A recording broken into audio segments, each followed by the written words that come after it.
Commission for Women, themed Rights of Differently Abled Women.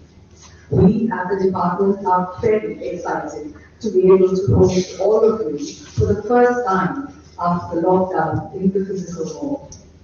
This seminar is about women, their ability, their strength, and their fortitude. The SNTT Women's University celebrates these qualities in song, and I request everyone to please stand and join us in singing university song.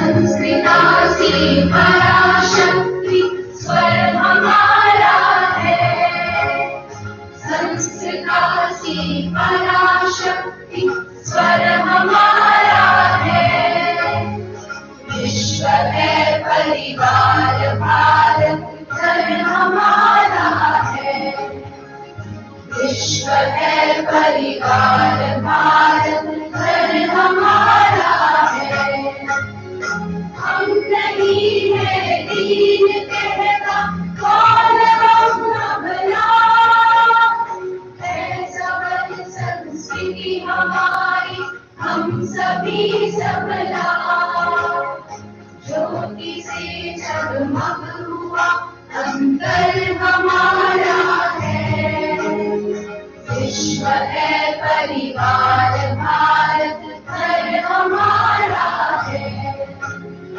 स्वप्न आकर सी हुआ साकार है इसमें महर्षि कर में तपस्या सार है इसमें हम दिशाएं और एक घर हमारा है विश्व है परिवार भारत घर हमारा है संस्कृतासी पराशक्ति स्वर हमारा है विश्व है परिवार भारत घर हमारा है विश्व है परिवार भारत घर हमारा है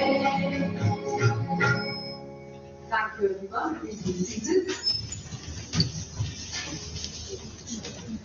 Today is the beginning of a new chapter in the annals of the history of the Department of Special Education. And like always, all new beginnings require the auspicious invoking of the deity by lighting a lamp.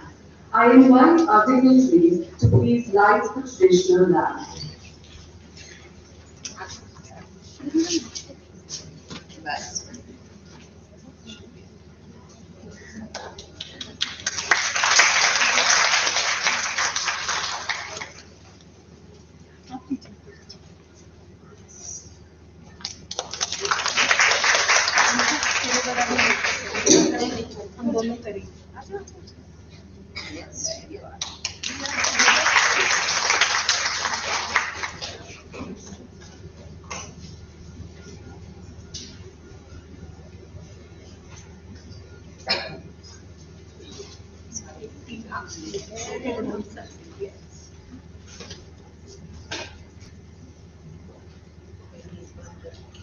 Thank you to all of you for gracing us with your presence.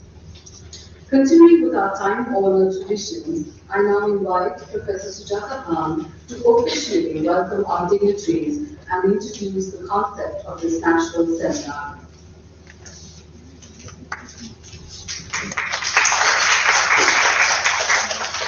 Very warm good morning to everybody. I welcome you all to this two-day national seminar on the needs of differently abled women sponsored by National Commission for Women. It's a great honor for SNTT Women's University, Department of Special Education, to welcome Madam Chairperson of NCW, Srimati Rekha Sharma, who very graciously accepted our invitation and made this seminar extra special for us. Thank you so much, ma'am. A hearty welcome to you. I request our Honorable Vice Chancellor, Madam, to welcome Madam Rekha Sharma with a small token of gratitude.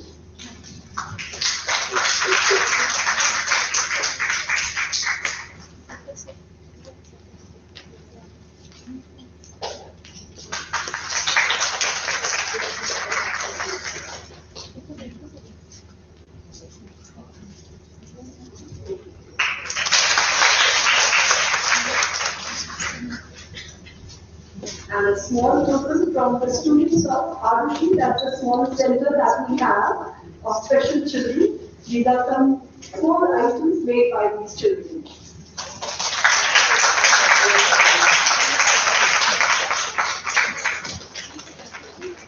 Come closer. Yes, I'm doing it.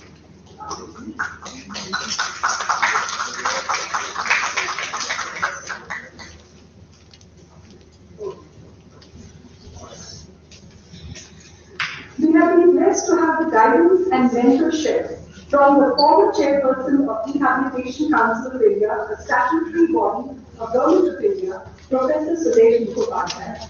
She is always there to encourage us and endorse the work being done in the Department of Special Education.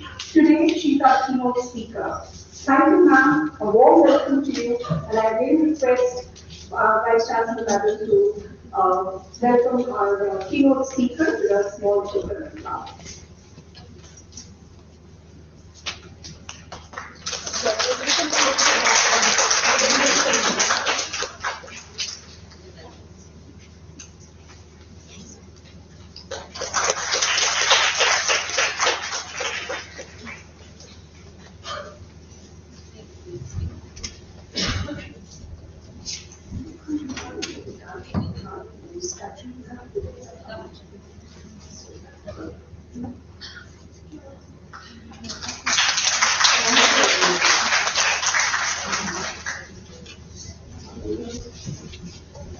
I take this opportunity to welcome our own patron, Honorable Vice Chancellor, SNDT Women's University, Professor Ujjwala Chakravarty, to this national seminar. Your leadership and support is treasured by us, ma'am. I request Dr. Apurva Panchikar to welcome Madam with a small token of love.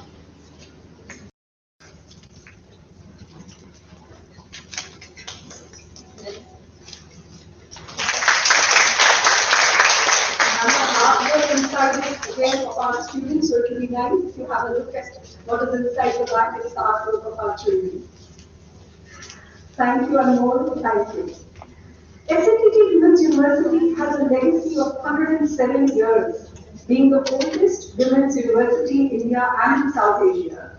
The university was founded by the social reformer Bharat Ratna Maharishi Dondo Keshav Karve, who believed in the empowerment of women through education. To hold this seminar is one more step to fulfill the vision of our founder.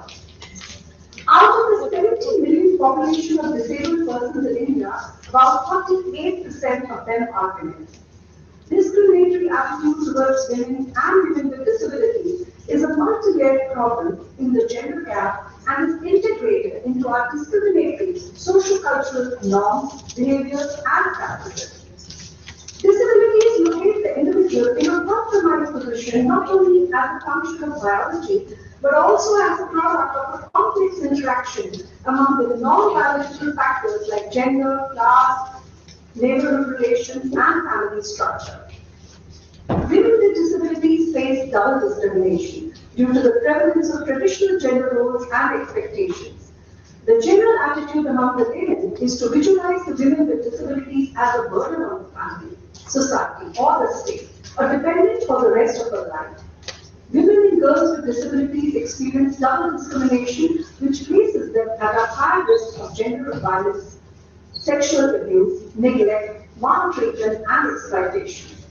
The consequences of COVID-19 pandemic has further impacted the status of women, leading to increased domestic violence and poor access to medical intervention, particularly for women with disabilities. It's very important to bring out their issues and have conversations around their concerns and to find solutions that provide them their basic rights. There needs to be a shift from the charity-based approach to a rights-based approach. Today, there is an immense need for all the rights-based challenges, provisions, and practices to be addressed by the various stakeholders from different disciplines.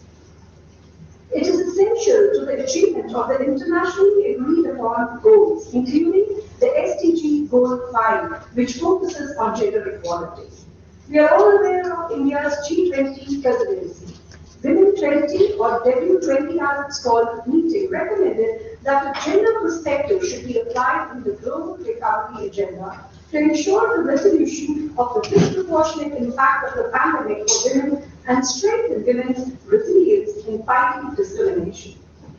With this backdrop, the objective of this national seminar is to create a space to discuss various issues or themes related to gender and disability. The desired outcome is that there is a sensitization and awareness on gender equality and empowerment of differently abled women. We'll be enriching our insights through interesting sessions by very well-known feminists, human rights activists lined up for the next 2 days. There is a panel of accomplished women with disabilities to discuss their journey and also a male perspective from a male with disability. When women are empowered, prosperity will belong to all of us. Thank you very much.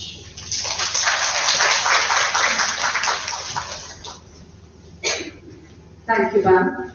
You've lit the first spark of thought for this seminar, and the duty falls on us to keep it burning and growing. Who better than the esteemed Kulguru of a women's university than to pass the torch to?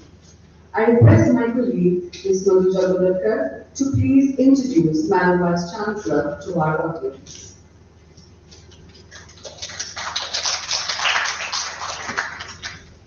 Thank you.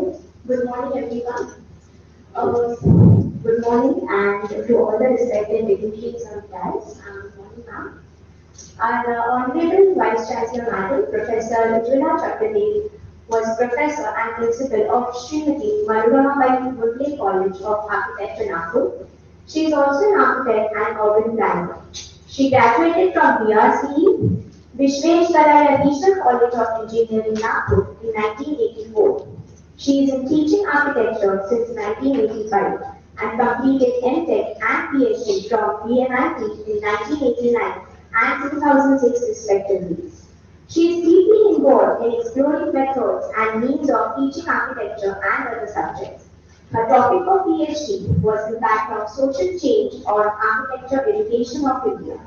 Her experiences with her students are documented in a Marathi book, Scale and Peace, published by Sahitya Prasad Kendra, Nagpur in 2013.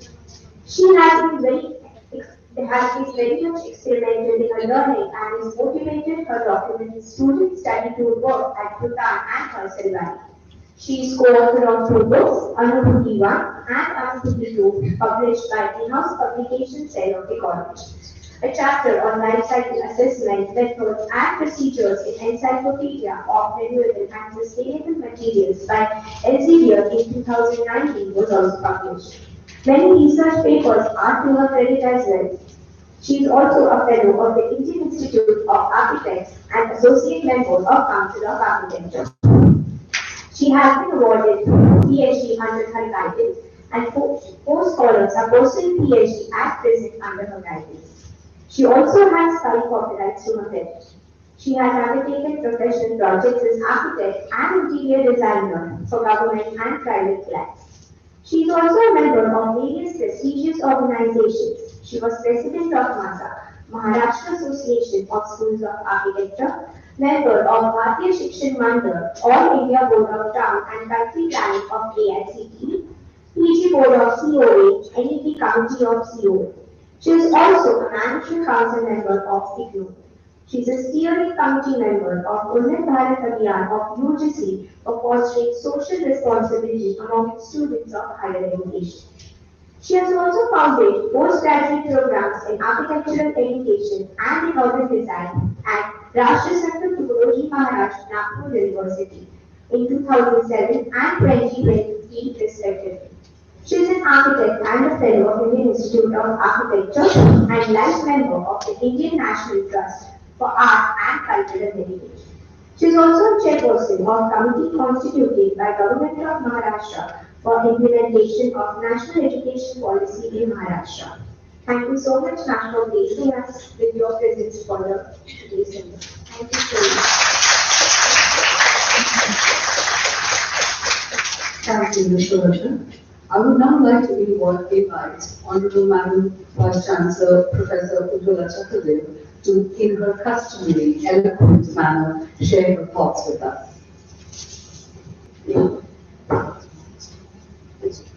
Very good morning to everyone, especially our guest, chief guest, Madam Rekha Sharma, chairperson of NCW, who is also a patron of this 2 days conference and deliberations which are going to happen for rights of differently abled women, DOC, as it's called probably.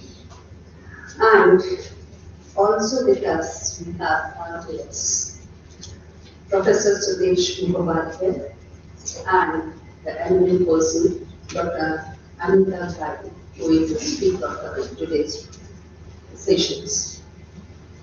And of course, Dr. Sujata Bhan, not only the head of the department, was initiated this Department of Special Education, but also IPOC head of SNDP, Women's University.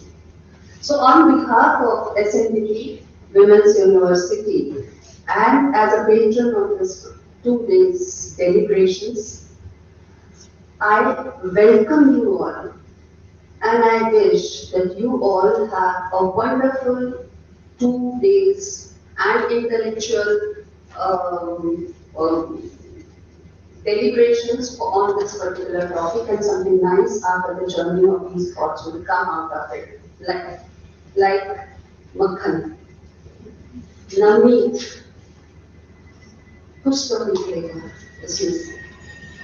हम बात करने चले थे rights of differently abled women. इसलिए मुझे मैंने यहाँ बैठे बैठे आपने सोचा होगा मैं क्या देख रही हूँ मोबाइल में, 10वां अध्याय गीता का याद आया मुझे। 10वां अध्याय का 34वां श्लोक, उसमें भगवान श्री कृष्ण कहते हैं, मैं सबका नाश करने वाला मृत्यु और उत्पन्न होने वालों का उत्पत्ति हेतु हूँ, तथा अब दूसरी लाइन जो ज्यादा इंपॉर्टेंट है, स्त्रियों में कीर्ति, श्री, वाक, स्मृति, मेधा, धृति और क्षमा हूँ। तो हम में, आप में, मुझ में और सभी में जो कीर्ति है, जो हमें श्री है, मेध, वाक है, बोलने की कला है, स्मृति है, मेधा है, कॉग्निटिव पार्ट, धृति है और क्षमा करने की क्षमता है। हर एक पर 1-1 घंटा तो आराम से हो ही जाएगा बातें करने निकले तो।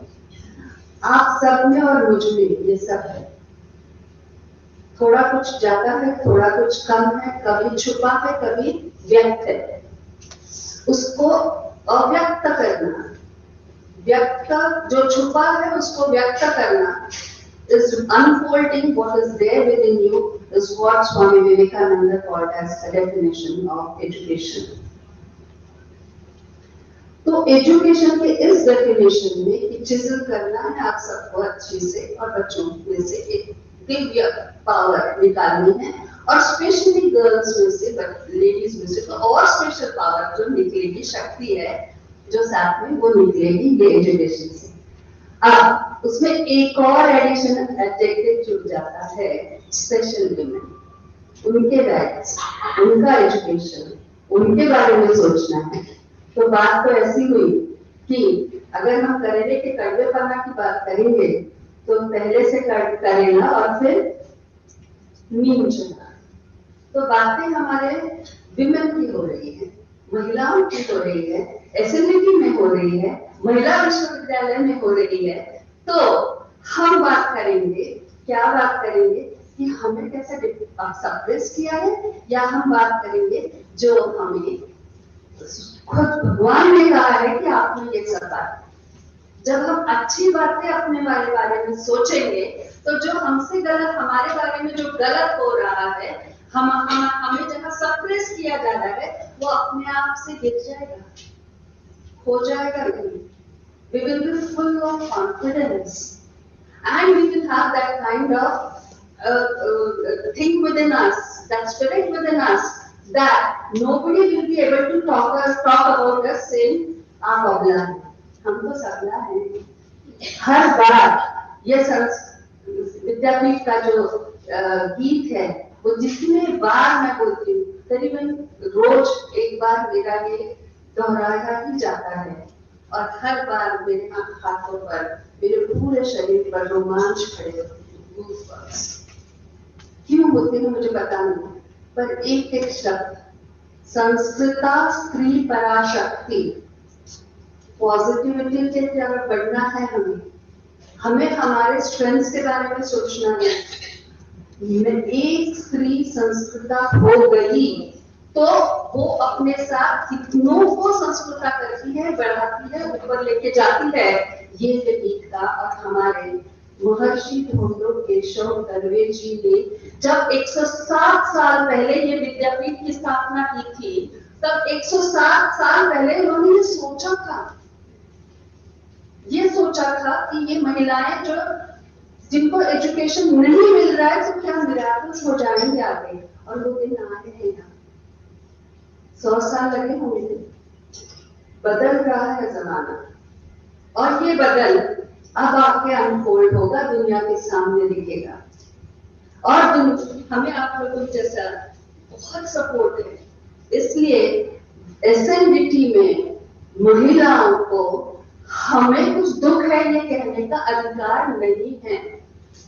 We have the right to be standing upright and help others, those who feel they are being suppressed, that yes, you are also not being suppressed. If you feel suppressed within you, it's your fault. खड़े हो जाओ, हम सब हैं साथ, हाथों में है हाथ हम सब के।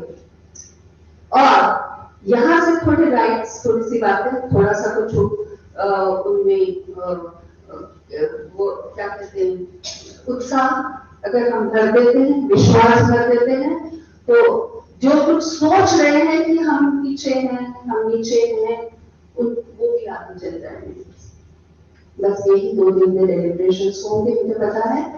उसमें हम उजागर करेंगे कुछ बातों को जो कि है हमारे पास, जो कि हमारे राइट्स हैं, जो कि हमने करना चाहिए, जो कि हमने खुद के लिए करना चाहिए, और जो हमने हमारे साथ जो फील करते हैं कि हम डिप्रेस हैं, हमें कुछ कमी है, उनके लिए करना चाहिए।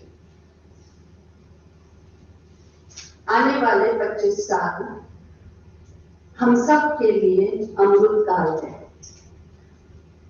ये 25 साल हमारे बच्चे जो आज पढ़ रहे हैं वो तय करेंगे कि भारत का भविष्य क्या होगा।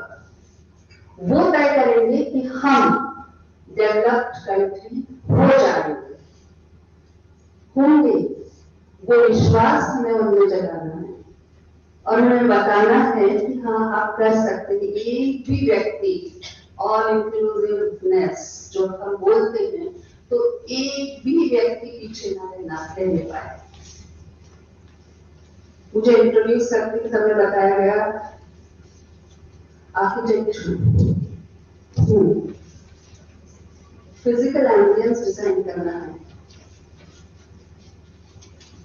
डिसेबिलिटी की कोई भी चांस हो, कोई भी एंगल हो, कोई भी पॉइंट हो, फिजिकल डिसेबिलिटी का, तो वो बिल्डिंग से, बिल्ट एनवायरनमेंट से दूर करने का काम जरूरी है। उसके लिए जीआर आ गया है। हमें भी हमारे विद्यापीठ के बिल्डिंग्स में कई जगह ये करना जरूरी है, किया तो नहीं गया है। I acknowledge, I know, I am aware. Yet there is no GR telling us talking about the emotional disability and pulling them up to death. Is there? No, I don't think so. But here with Madam's presence, something which will bring us all at the equal platform.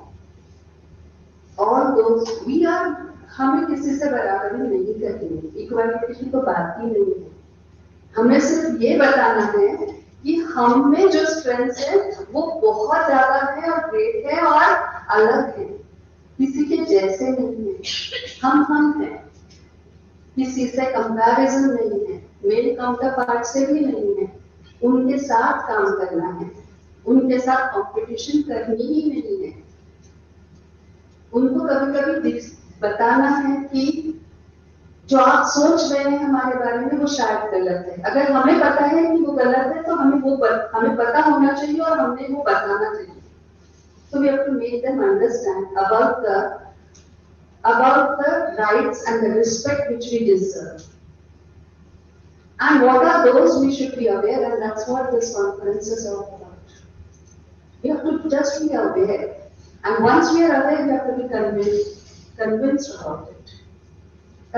So that very politely, with firmness, we should be able to gain that respect if somebody is not giving you that respect.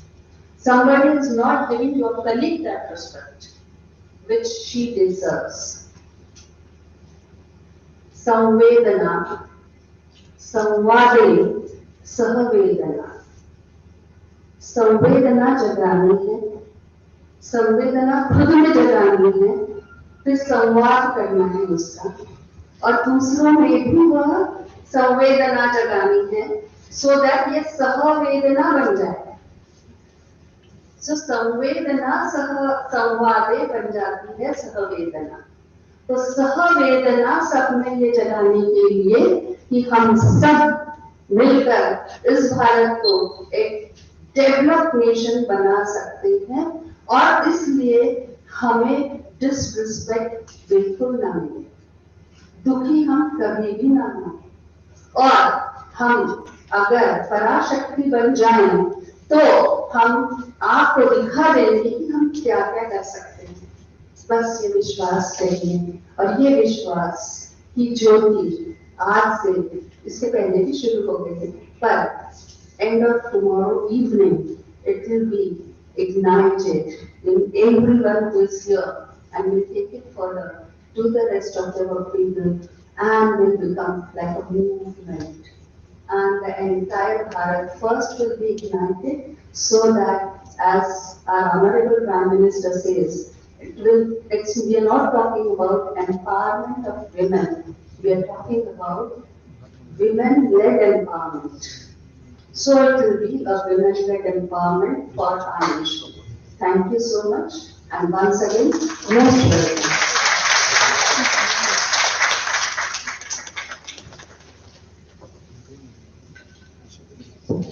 Thank you, madam. You have, in your ever indomitable spirit, encouraged us to push forward and reach for the sun. Thank you. The torch must now be passed on to our chief guest of the inaugural ceremony, Ms. Rekha Sharma, Chairperson, National Commission for Women. I request my colleague, Dr. Purva Kalchikar, to please introduce Madam.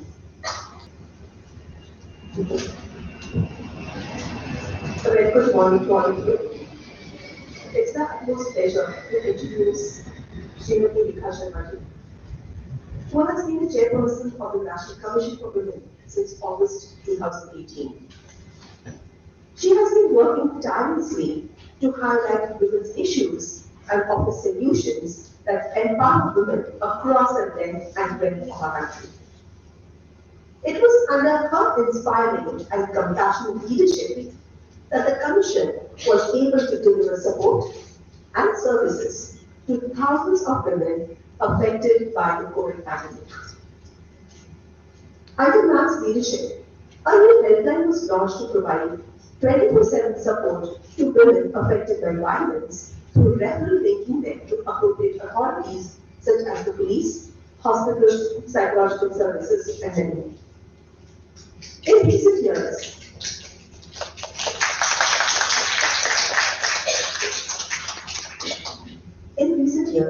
the Commission has launched several schemes to encourage entrepreneurship and digital literacy amongst women, as well as to raise awareness regarding legal rights and remedies available to these women. She has been instrumental in ensuring that the National Commission for Women has spread its reach to every remote corner of the country, with special outreach programs being conducted in Northeast India as well as Jammu and Kashmir. Ma'am, we are extremely privileged to have you here as a chief guest and welcome.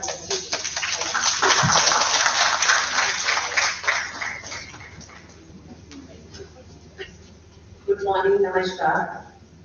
Honorable Vice Chancellor of the University, Professor Ujjwala Chakradev, keynote speaker, Professor Sudesh Mukhopadhyay, Professor Vibhuti Patel, students, staff, and yeah, who is organizing today's program, Sujata Khan.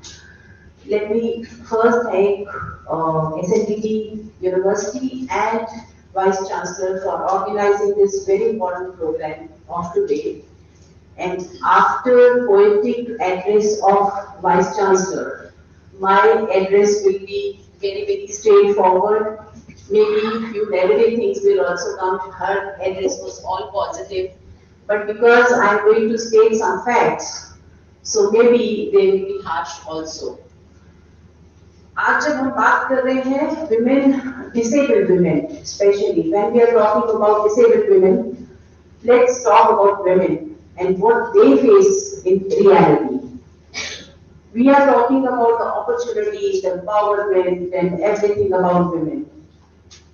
But women, when women struggle in this world to have equal opportunity, to have equal education, to have equal property, you can imagine what disabled women must be in the society because of the societal mindset, must be suffering.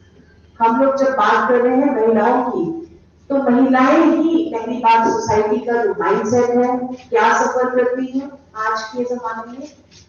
In spite of all the legal support, in spite of all the schemes government is providing, in spite of hand-holding of government, in spite of so much push in the government schemes for women. But has the mindset has changed till now, which we want to change? This is the reality and we should talk about this also. Very important, because unless we talk about the negative things, we will not be able to surpass them, we will not be able to fight against them, we will not be able to change it. जब मैं बात करती हूँ disabled women की और specially abled, that word is also good, specially abled women की, तो बहुत कुछ समाज में उनको सहना पड़ता है. स्पेशली आप इमेजिन करें, एक बच्ची होती है तो कितनी खुशी होती है, क्या आम लोगों में खुशी होती है. हम नहीं बात करें जो यहाँ पढ़े लिखे लोग हैं, हम बात करें उनकी जहाँ पर बच्ची को एक बोझ समझा जाता है.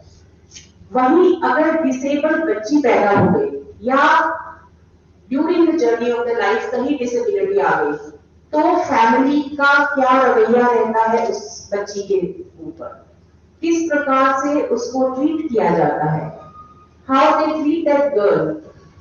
जहां अगर आप सेम उसमें इमेजिन करें, अगर लड़का डिसेबल होता है तो कितनी सपोर्ट होती है फैमिली में, उसको special education, special school.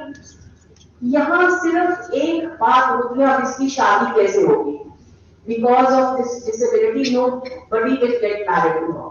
Because आम लोगों में भी लड़कियां जब ठीक शादी होती है तो शादी is the only purpose of her life, कि इसकी शादी के लिए इसको पढ़ाना है, इसकी शादी के लिए इसको ये कोर्स कराना है, सब कुछ रिवॉल्व करता है शादी के ऊपर.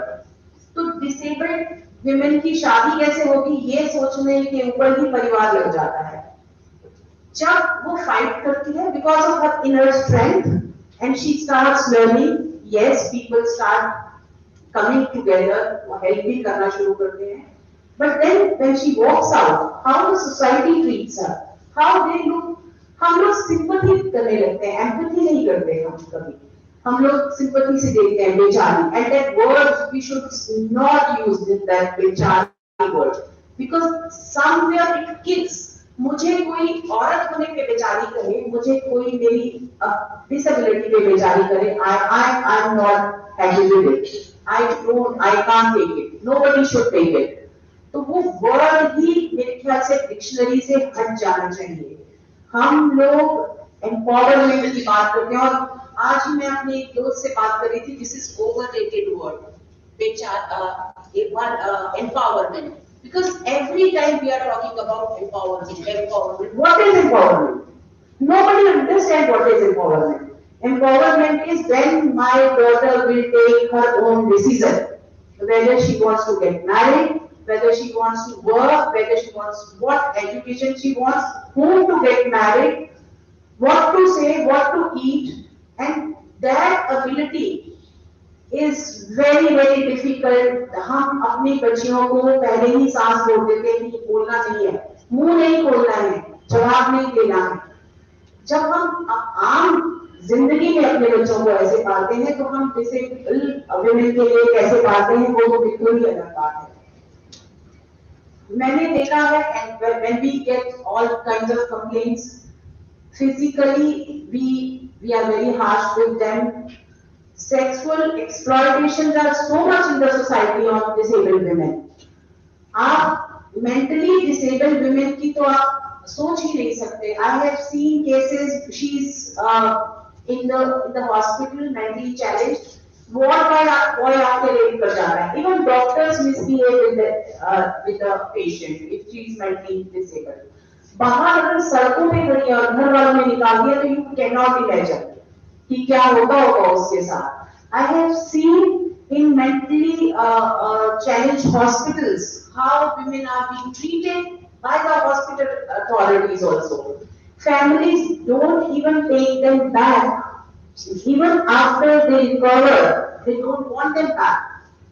I have seen women clinging to me and crying, मुझे घर ले चलो, मेरा एक बच्चा था वो कहाँ है। मैंने देखा है कि अथॉरिटीज ने उससे बच्चा ले लिया और वो ठीक हो गई और वो बच्चा वापस नहीं मिल रहा उसको। किस तरह की प्रताड़ना होती है इन बच्चियों से ये आप सोच भी नहीं सकते। फिजिकली चैलेंज्ड की अलग कहानी है और मेंटली चैलेंज्ड की अलग कहानी है। और आज जब हम इक्वल समाज की बात कर रहे हैं और 2030 का जो हमारा गोल है वो है कि equality for all. This is leave no one behind. How we will attain that leave no one behind? कैसे करेंगे हम? हमें सबका हाथ पकड़ के चलना है, हमें सबको सपोर्ट एक दूसरे को करनी है। बहुत सारे काम हैं जो हम कर सकते हैं और लेजिस्लेचर में चेंज करना है। लेजिस्लेचर जो चेंज भी है और उनका माइंडसेट भी, जुडिशरी का माइंडसेट भी, I am sorry to say here, judiciary का माइंडसेट भी चेंज करना है कि we need special laws for the specially abled people, not only women but people. Then executive mindset also we need to change. We need to change the mindset of all three: legislature, executive and judiciary. Then only I think we will be able to attain that equality which we are talking about, and when we are talking about leave no one behind.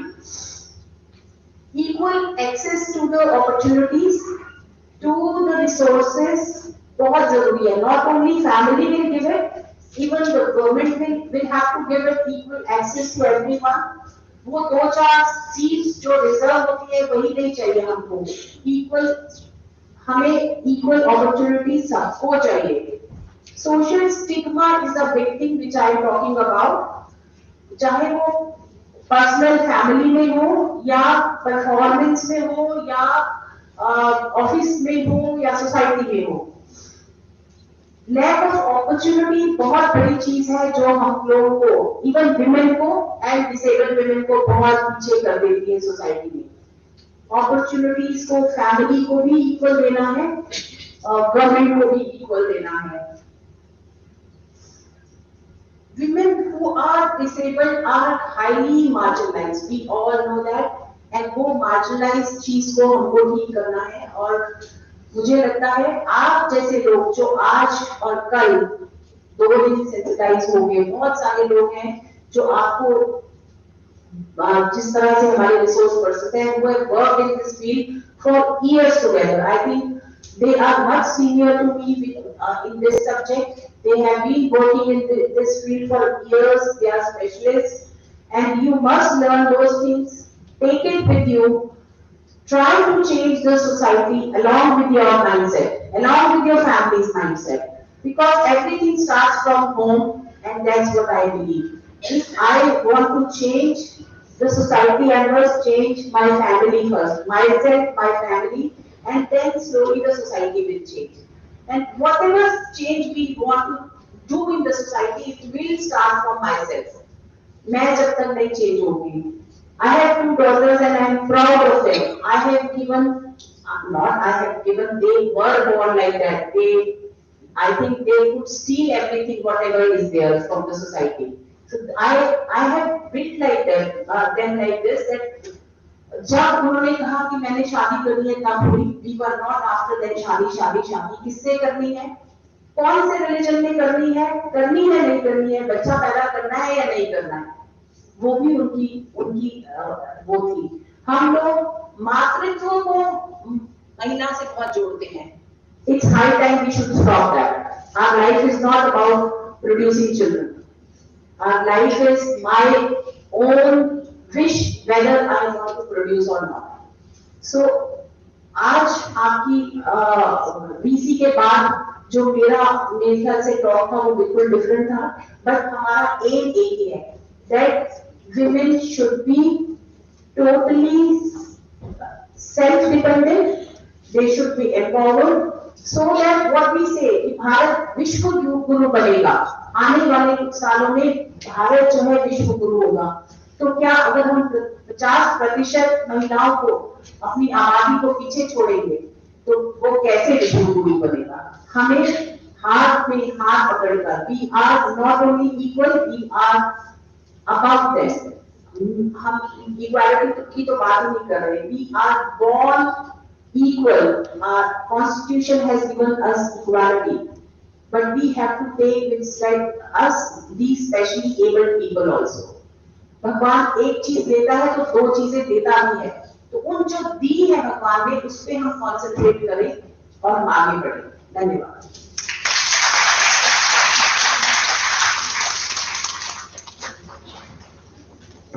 Thank you, ma'am, for enlightening us on the theme for today.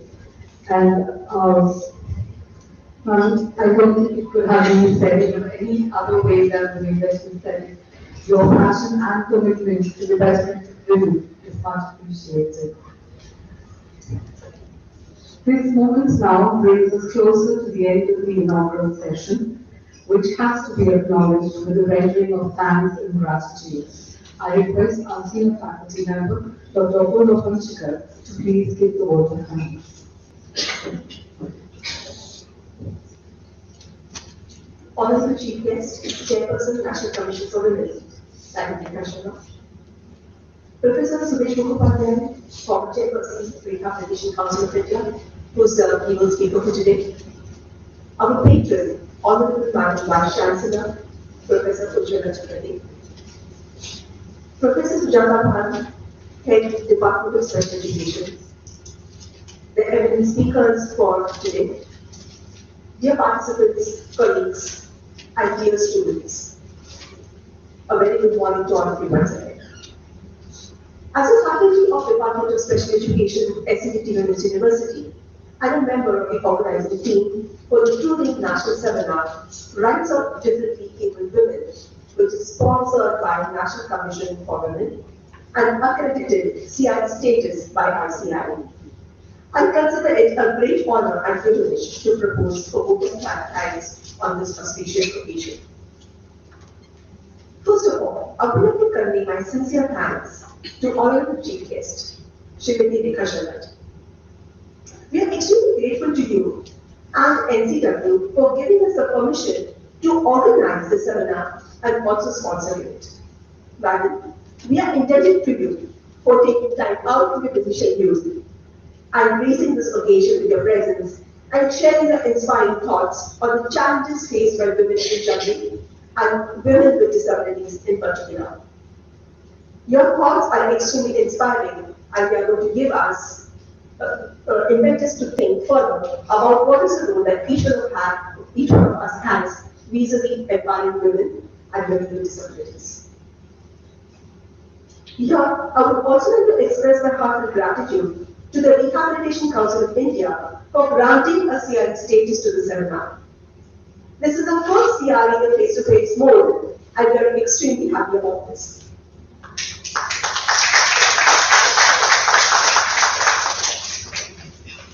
Our eminent eminent keynote speaker, Professor Suresh Mukhopadhyay.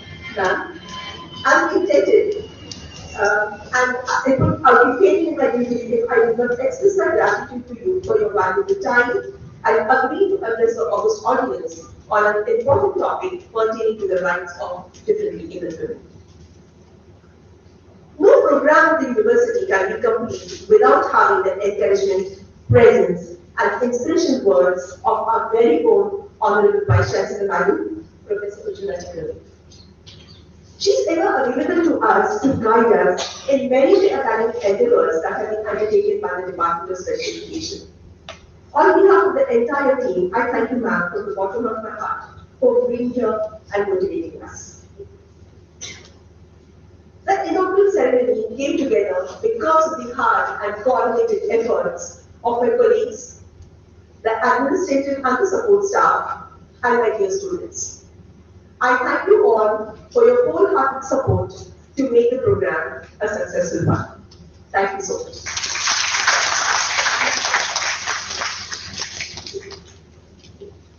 Thank you, ma'am. Before we segue into the keynote session, a few important messages. The mandatory group photograph for the CRE participant will be taken only at the end of the day, that is after the closing session. So I request everyone who's applying for CRE points to please ensure that you are there for the photograph. Also, for attendance for the CRE points, there will be attendance taken in the morning after breakfast and another attendance taken after lunch. Kindly ensure that you sign the attendance sheets for both the days at all 4 times. Thank you. Yes, I hope the non-CRE participants don't take your attendance lightly. There is attendance for you too, but it's just that you need to sign once in the day. The CRE participants will have to sign twice in the day. All right. On that note, let's move into the keynote session. Our keynote speaker for today, as already mentioned, is none other than our beloved Professor Suresh Mukhopadhyay. So our keynote speaker for today is none other than our beloved Professor Suresh Mukhopadhyay. I request Jyoti Rupa to please introduce ma'am.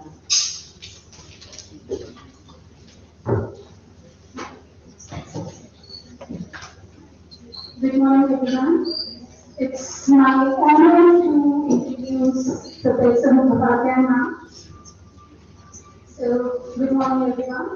So, Professor Mukhopadhyay was a former chairperson, Rehabilitation Council of India, and she's the head of Department of Inclusive Education, NUPA, and Director, SCRP Head. Professor Suresh Mukhopadhyay now is consulted by the Government of India, NGOs, as well as international agencies such as BRAC, Bangladesh, All-Aid, CRS India, Reach India, UNESCO, UNICEF, USA, and the World Bank, etc.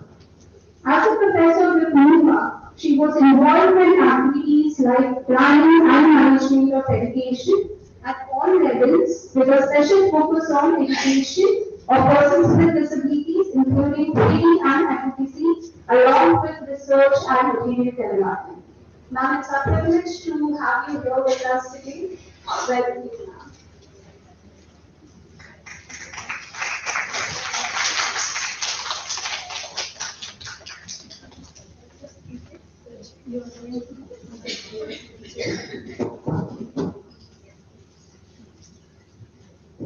Good morning, all of you.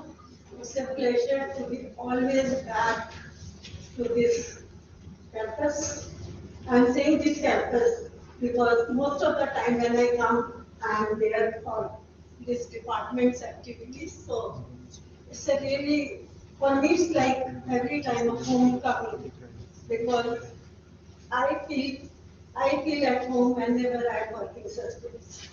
So that's the reason, and I'm really thankful to Madam Rekha Sharma as well as our Vice Chancellor Ujjwala ji for really sitting through the session, and of course my old friend and professional journalist Professor Amita Hay, and I think other persons from other sections will also be present. So it's an honor to make a presentation on women with disabilities, the global perspectives. Now, what I really want to start next is about the background and my reflections so that we all can feel from where I am coming. Many of the points have already been made, both by the Vice Chancellor as well as Madam Rekha Sharma ji, and now I am going to share with you what I feel as a person who has been part of this journey formally since 1983 itself, and also what I have seen in other countries and what the literature says today, so that you can discover for yourself.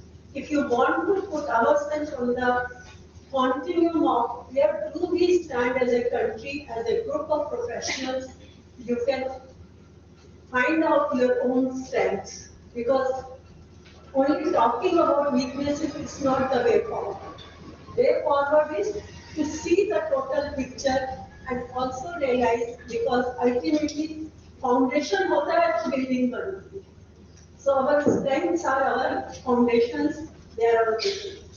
तो सबसे पहले मेरी बात है कि हम जब भी इतने एडजेक्टिव्स हम क्यों इस्तेमाल करते हैं एज ए ह्यूमन बीइंग्स, क्योंकि अभी हम सब लोग जो इस कमरे में 60-70-80 लोग बैठे हैं, अगर मैं आप सबको क्लासीफाई करने लगूं तो मुझे नहीं पता कि वो क्लासिफिकेशन कहाँ पर होती है ना, रंग से करूं, हाइट से करूं, बैकग्राउंड से करूं, जाति से करूं, मुझे नहीं पता. So मुझे लगता है कि when today we are talking about women with disability, I am also having a question to myself, मैं इस पर्सपेक्टिव को कैसे पेश करूं, कौन से नजरिए से पेश करूं. दूसरा कि जिस तरह की हम शब्दावली इस्तेमाल करते हैं, उसी तरह की भावनाएं हमारे दिल में पैदा होती हैं. तो क्या हम अपनी शब्दावली के बारे में कुछ सोच सकते हैं? जैसे उज्ज्वला जी ने तो आपको पूरा गीता में से एक पाठ पढ़ा के, श्लोक सुना के बहुत कुछ व्याख्या कर दी. आप सोच सकते हैं कि अगर वो शब्द इस्तेमाल करें, या जो मैडम शर्मा जी कह रही थी एम्पावरमेंट वाला शब्द, तो नेचुरली हमारी भावनाएं भी उसी के साथ पे जुड़ जाती हैं. उसी के साथ में एक और नया चैलेंज मेरी जिंदगी में आया, एक्सेप्शनल. अभी मैं एक छोटे से गांव में थी, माधवपुर में, वाराणसी में, एक ऑर्गेनाइजेशन के साथ, और एक स्टूडेंट ने पूछा, मैडम कौन सा शब्द इस्तेमाल करना चाहिए, डिसेबल्ड, पर्सन विद डिसेबिलिटी, दिव्यांगजन, डिफरेंटली एबल्ड, स्पेशली एबल्ड.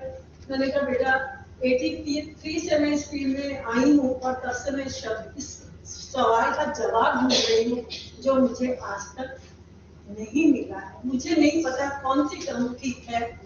और मेरी जिंदगी का सबसे बड़ा चैलेंज था जब मुझे एक ऐसे पैनल में रखा गया जहाँ ट्रांसजेंडर्स भी हैं,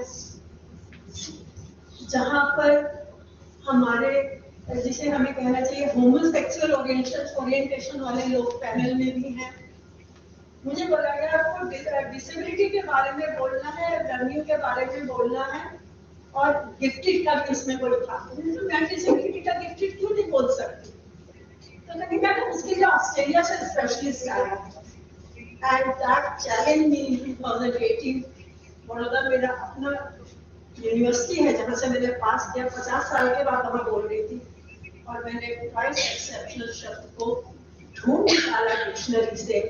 और आपको हैरानगी होगी कि हमारे यहाँ बेंगलोर में इस समय इतना सारा काम हो रहा है, क्योंकि अगर मैं डिसेबल हूँ इसका मतलब ये नहीं है कि मुझमें ट्रेनिंग नर्चर करने लायक आपके पास कुछ नहीं है. It is not true. I prove and I am very happy कि एनएफपी ने अब जब स्पेशल टैलेंट की बात की, तो इन सब इंटरवेंशन, ये छोटे छोटे हम लोग शोर मचाते हैं अलग अलग प्लेटफॉर्म्स पे, लेकिन यही चल के एक बहुत बड़ा शब्द बन जाता है, एक नीति बन जाती है, और एक चीज तैयार होती है. तो एमओ हमारे डिपार्टमेंट ऑफ एजुकेशन ने पहली बार टैलेंट नर्चरिंग पे डॉक्यूमेंट बना करके सारी मिनिस्ट्री को भेजा, इंक्लूडिंग हमारी आरसीआई और DEPWD को। तो मुझे लगा कि मेरा जीवन थोड़ा सा सफल हो गया कि मैंने उसको एक चैलेंज माना। लेकिन जब मैं इस सेशन की तैयारी कर ली थी तो मुझे एक और शब्द मिला, थ्राइस एक्सेप्शनल। मैं अभी थोड़ी देर में आपको लिटरेचर दिखाऊंगी, कुछ स्लाइड्स को मैं जंप भी करने वाली हूँ टाइम के। ये थर्ड एक्सेप्शनल कहाँ से आ रहा है? दो कारण। पूरी दुनिया में डिस्प्लेसमेंट चल रहा है और वन रीजन और कहीं क्लाइमेट का, कहीं राजनीति का, कहीं कुछ और कुछ रही सही कसर हमारे कोविड ने पूरी कर दी। तो क्योंकि उसमें भी एक अलग तरह का चैलेंज आया, तो अब डिक्शनरी के अंदर जो नया शब्द हमारे इस फील्ड में उभर कर आया है, दैट इज थ्राइस एक्सेप्शनल। और मैं थोड़ी देर में जो बात कह रही हूँ, मैं इसको अपनी चीजों के साथ में प्रूव करूंगी। Next slide. और इसलिए आज मैं लेने वाली हूँ legal, women with disabilities and feminism, gender and disability. और मैडम ने जो एम्पावरमेंट का और इमोशनल पार्ट का उठाया था, कुछ चर्चा मैं उसके भी बारे में करूंगी। और इसकी मुझे बहुत अच्छा लगा कि आपके इनिशिएशन में ही कुछ चीजें मेरे लिए तैयार मिलेंगी। और उससे भी बड़ी बात है, गलतियां ढूंढने से नहीं होगा। So part of my presentation, I will also talking about strategies for positive image. इसमें एजुकेशन और ह्यूमन रिसोर्स डेवलपमेंट की तो बात हमेशा ही रहेगी। Employment and rehabilitation, media and perceptions of disability, and our life, our identity, that is the voice of persons with disability, specially the women with disabilities. तो सबसे पहली बात जो अभी मैडम रेखा जी ने उठाई थी कि हम इनको क्या समझते हैं, टेक्निकल टर्म, क्योंकि इस समय मेरे पास फैकल्टी भी बैठी है, हमारे बहुत सारे स्टूडेंट्स अलग अलग ग्रुपों से बैठे हैं, इसलिए वाली बात कह रही हूँ। एजेंसी, और एजेंसी का मतलब क्या होता है? Belonging, choices and control, decision making. Empowerment कौन सी? इमोशनल, यहाँ से आपकी पावर शुरू होती है अपनी। सोशल, इकोनॉमिक, इसलिए मैंने इमोशनल को पहले लिखा और इकोनॉमिक को बाद में रखा है, क्योंकि जब तक समाज हमारे साथ नहीं होता हम किसी एम्पावरमेंट की बात कर रहे हैं। मैं कुछ भी बन सकती हूँ, and still I may be a marginal person, क्योंकि आपने मुझे वैसा सोचने पर मजबूर कर दिया। फ्रीडम, ग्रोथ, और इसके कुछ एग्जाम्पल रेखा जी ने दिए हैं, मैं उस पर और बात नहीं करूंगी। और हमारा अपना RPWD एक्ट और बहुत सारी बातें इंडिपेंडेंट रिव्यू और सब चीजों की बात करते हैं। तो हमें सबसे पहले सोचना है कि क्या हमने पर्सन्स विद डिसेबिलिटी को नंबर 1, क्योंकि जैसे रेखा जी बोल रही थी कि एक ग्रुप के अंदर भी फर्दर मार्जिनलाइजेशन, राइट? सब मेल इतने एम्पावर, एक जितने एम्पावर नहीं है, सब विमेन एक जैसी एम्पावर्ड नहीं है। तो अगर हम ग्रुप ऑफ पर्सन लेते हैं, और पहला मेरा तो सवाल ही यहाँ से उठता है कि हम हर जगह पर डिसेबल्ड पर्सन का हमारा डाटा भी नहीं होता, वो भी पॉइंट में प्रूव करने वाली हूँ आप लोगों के सामने। तो सेंसस में डाटा इकट्ठा होता है, अचीवमेंट सर्विस में डाटा इकट्ठा होता है, लेकिन जब उसकी डिटेल्स देने की बात आती है तो बाकी sectors, SC, ST, overall girls, gender, उन सब के लिए जब लिखते हैं तो पर्सन विद डिसेबिलिटी के लिए कुछ भी नहीं। और इसीलिए एजेंसी शब्द के ऊपर थोड़ा सा आप लोग और ध्यान दीजिएगा। दूसरी बात, आज हम जैसे ग्लोबल पर्सपेक्टिव करने की बात करें। आप मुझे ये बताइए कि पहला ग्लोबल इनिशिएटिव शुरू हुआ था 1995 में, और विमेन विद डिसेबिलिटीज की अलग से चर्चा करने का टाइम नहीं आया। अभी भी मैं देखिए आपके सामने 2020 की वो लेके बैठी हूँ, और आप देख सकते हैं कि उसके अंदर भी आज भी बातें वही हो रही हैं जो 1990 में हो रही। आपका 1990 एक्ट सब हम सबको पता मालूम है ना, उसमें विमेन में डिसेबिलिटीज की बात नहीं है। 2002 में जाकर के थोड़ा सा हुआ, और उसके बीच में और आप देख लीजिए, आपका डाका आ गया, आपका ईफा आ गया, हमारे अपने देश में बहुत कुछ हो गया, पूरी दुनिया में ईफा का शोर मच गया, दुनिया भर में प्रोजेक्ट्स चले, जैसे अपना बीपीपी और पता नहीं क्या क्या चला। इन सब के अंदर डिसेबिलिटी 2002 तक तकरीबन नहीं थी, और आज भी ये वाली, और अब हमारे पास तो SDGs भी आ गए हैं। डिटेल्स में जाऊंगी, ये मैं कुछ स्लाइड्स में मैं जनरली टाइम के कारण पढ़ जाऊंगी, मेन मुद्दा दे रही हूँ आपको, लेकिन डिटेल पावर पॉइंट ऑर्गेनाइजर्स के पास है, और इसीलिए मैंने बहुत सारे शब्द और एक्चुअल स्टेटमेंट्स लिखी हैं फॉर 2 रीजंस, क्योंकि हम लोग इन्हीं कमरों में बैठ के UDL की भी बात करते हैं। मुझे नहीं पता आप लोगों में से इसमें से कौन ठीक से सुन सकता है, किसी को दिक्कत भी हो सकती है, एज रिलेटेड भी हो सकती है, कुछ भी हो सकता है, देखने की भी हो सकती है, इसलिए मटेरियल आप सबके पास है, आपको इसको वर्ड में कन्वर्ट करना होगा, वही मटेरियल आपको मिल जाएगा रिक्वेस्ट करने पर, और आपको इसी को अपने आराम से अपने पेज से बड़े स्क्रीन पे पढ़ना है तो आप वो भी कर सकते हैं। तो मैं सिर्फ मेन मुद्दों की बात करूंगी कि आज की डेट में एक catch-22 सिचुएशन हो गई है कि हम एज ए वुमेन डिसेबिलिटी वाले झंडे को लेके आगे बढ़े, कि हम वुमेन विद डिसेबिलिटी को आगे लेके बढ़े, कि हम पॉवर्टी को लेके आगे बढ़े, कि हम अपने कहाँ पर लोकेटेड हैं उसके डिसएडवांटेजेस को लेके आगे बढ़े, क्योंकि एक ह्यूमन बीइंग को हम 100 टुकड़ों में नहीं बांट सकते। Whatsoever we make, whatsoever we may do, we are affected in totality। तो इसमें मैंने ये वाली बात की है, और आज आपको मैं कुछ हक के साथ कहने, मैंने पहला अपना आर्टिकल विमेन विद, उस समय education of the handicapped women शब्द यूज होता था, तो काफी कमीशन में वही टर्म थी हमको। मैंने 93 में पहला पेपर पब्लिश किया था विमेन विद डिसेबिलिटी में, और एक बात कही थी उस एनालिसिस के ऊपर, more boys are born with disability and more girls become disabled by the age of 5। क्योंकि हम लोग 5 प्रोजेक्ट चला रहे थे NCERT में, यूनिसेफ का डाटा था, हमारे पास ग्राउंड लेवल का डाटा था। तो जब गांव या दूर क्षेत्रों में भी लड़का बीमार होता है तो माँ बाप इलाज कराने की कोशिश करते हैं, और लड़की होती है तो बात बिगड़ जाती है। और जिंदगी का सबसे बड़ा शौक मुझे लगा, आने से 2 दिन पहले मैं एक पिक्चर देख रही थी जो मैंने उज्ज्वला मैडम को भी लिख के भी दी है, डॉटर फॉर सेल। मैंने सोचा ये सब चीजें हमारे देश में होती है, तो वहां पे एक कपल को बच्चा अडॉप्ट करना है, अमीर कपल है और गरीब घर वाली एक फैमिली है जिनके पास बच्चे तो बहुत सारे हैं लेकिन साधन कम है। उन्होंने कहा कि इस बच्चे को हम दे देंगे, तो खरीदारी चल रही है उस बच्चे को लेकर के, बहुत कुछ होता है। एंड आज के टॉपिक से क्या रिलेशन है इस कहानी का? बाद में जब वो बच्ची पैदा होती है तो लेने वाले पेरेंट्स भी बहुत खुश है, बच्ची पैदा हुई, लेकिन डॉक्टर कहता है कि जन्म के समय पर नाली उसके गले के आसपास लग गई थी, इसलिए बर्थ में बहुत दिक्कत हुई है, और चांसेस है this girl may be disabled.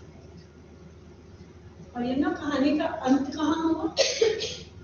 Natural माँ बाप भी उस बच्ची को हॉस्पिटल में छोड़ गए, और अडॉप्टेड पेरेंट्स ने भी उस बच्ची को गोद में लिया। ये कहानी YouTube पर है, डॉटर फॉर सेल। उनका कहना है ये सच्ची कहानी है और ये घटना हुई है, और ये कोई छोटा मोटा देश नहीं है, ये अमेरिका की मैं बात कर रही हूँ। So that proves my point. What I am talking about is when today I am talking about the global perspective, not about yesterday, but also very much about as recent as humans. Okay? दूसरी बात, इस case के अंदर ये वाला सवाल 2002 में पास हो गया था, विमेन विद डिसेबिलिटी के इशू। अब आप 2020-2021 का टाइम देख लीजिए और आज भी हमारे मुद्दे वही हैं जो अभी रेखा जी भी बोल के गई हैं, economic empowerment, sexual reproductive health empowerment, violence and about girls with disability. इसका एविडेंस डिटेल में पढ़िएगा। ये जो स्टूडेंट्स हैं, चाहे इन सर्विस वाले हैं, सर्विस वाले हैं, बीएड या एमएड पीएचडी वाले हैं, ये आप सबके लिए होमवर्क है, क्योंकि आपको पता है जब भी मैं यहाँ आती हूँ तो होमवर्क जरूर आप सबको देके जाती हूँ। और इसी का ये जो बात है ये आज भी चल रही है। 2022 का भी मैंने डाटा अपलोड किया yesterday. Still this questions are being reviewed in meeting after meeting. मैंने आपको उसके नंबर्स भी दे दिए हैं। तो मेरा सवाल ये है कि जब ईफा और इन सब चीजों के अंदर भी हम इन चीजों को नहीं देख पा रहे, कोविड ने और हालत खराब कर दी है अक्रॉस द कंट्रीज। और SDG 10 जिसकी अभी बहुत बार बात हुई है, वो देखिए SDG 10 क्या है, गुड हेल्थ एंड वेलबींग। और अभी उसकी मॉनिटरिंग होने वाली है 2030, तो भी ज्यादा दूर है ही नहीं है। हमारा नीति आयोग भी बहुत काम कर रहा है इसके ऊपर। देखिए ये है आज की कि रिड्यूस इनइक्वालिटीज का अगर आप डाटा देखते हो, लेटेस्ट आर्टिकल आपको दे दिया है, रेफरेंस पढ़ लेना। इसमें से जो मैंने आखिर में नीले रंग में लिखा है वो बात पढ़ देती हूँ, किसी पीछे वाले शायद ना भी पढ़ पा रहे हो। In countries where disaggregated data are available, women are more than twice as likely as men to experience discrimination on the grounds of sex. Moreover, women living in urban areas are slightly more likely to experience discrimination than their usual counterparts. सोचिए, जितना हम भेदभाव शहरों में करते हैं, जब गांव के अब अपने नेचुरल एनवायरनमेंट में होते हैं वो भेदभाव उतना नहीं होता। इसलिए हर चीज रूरल खराब नहीं है और हर चीज अर्बन अच्छी नहीं है।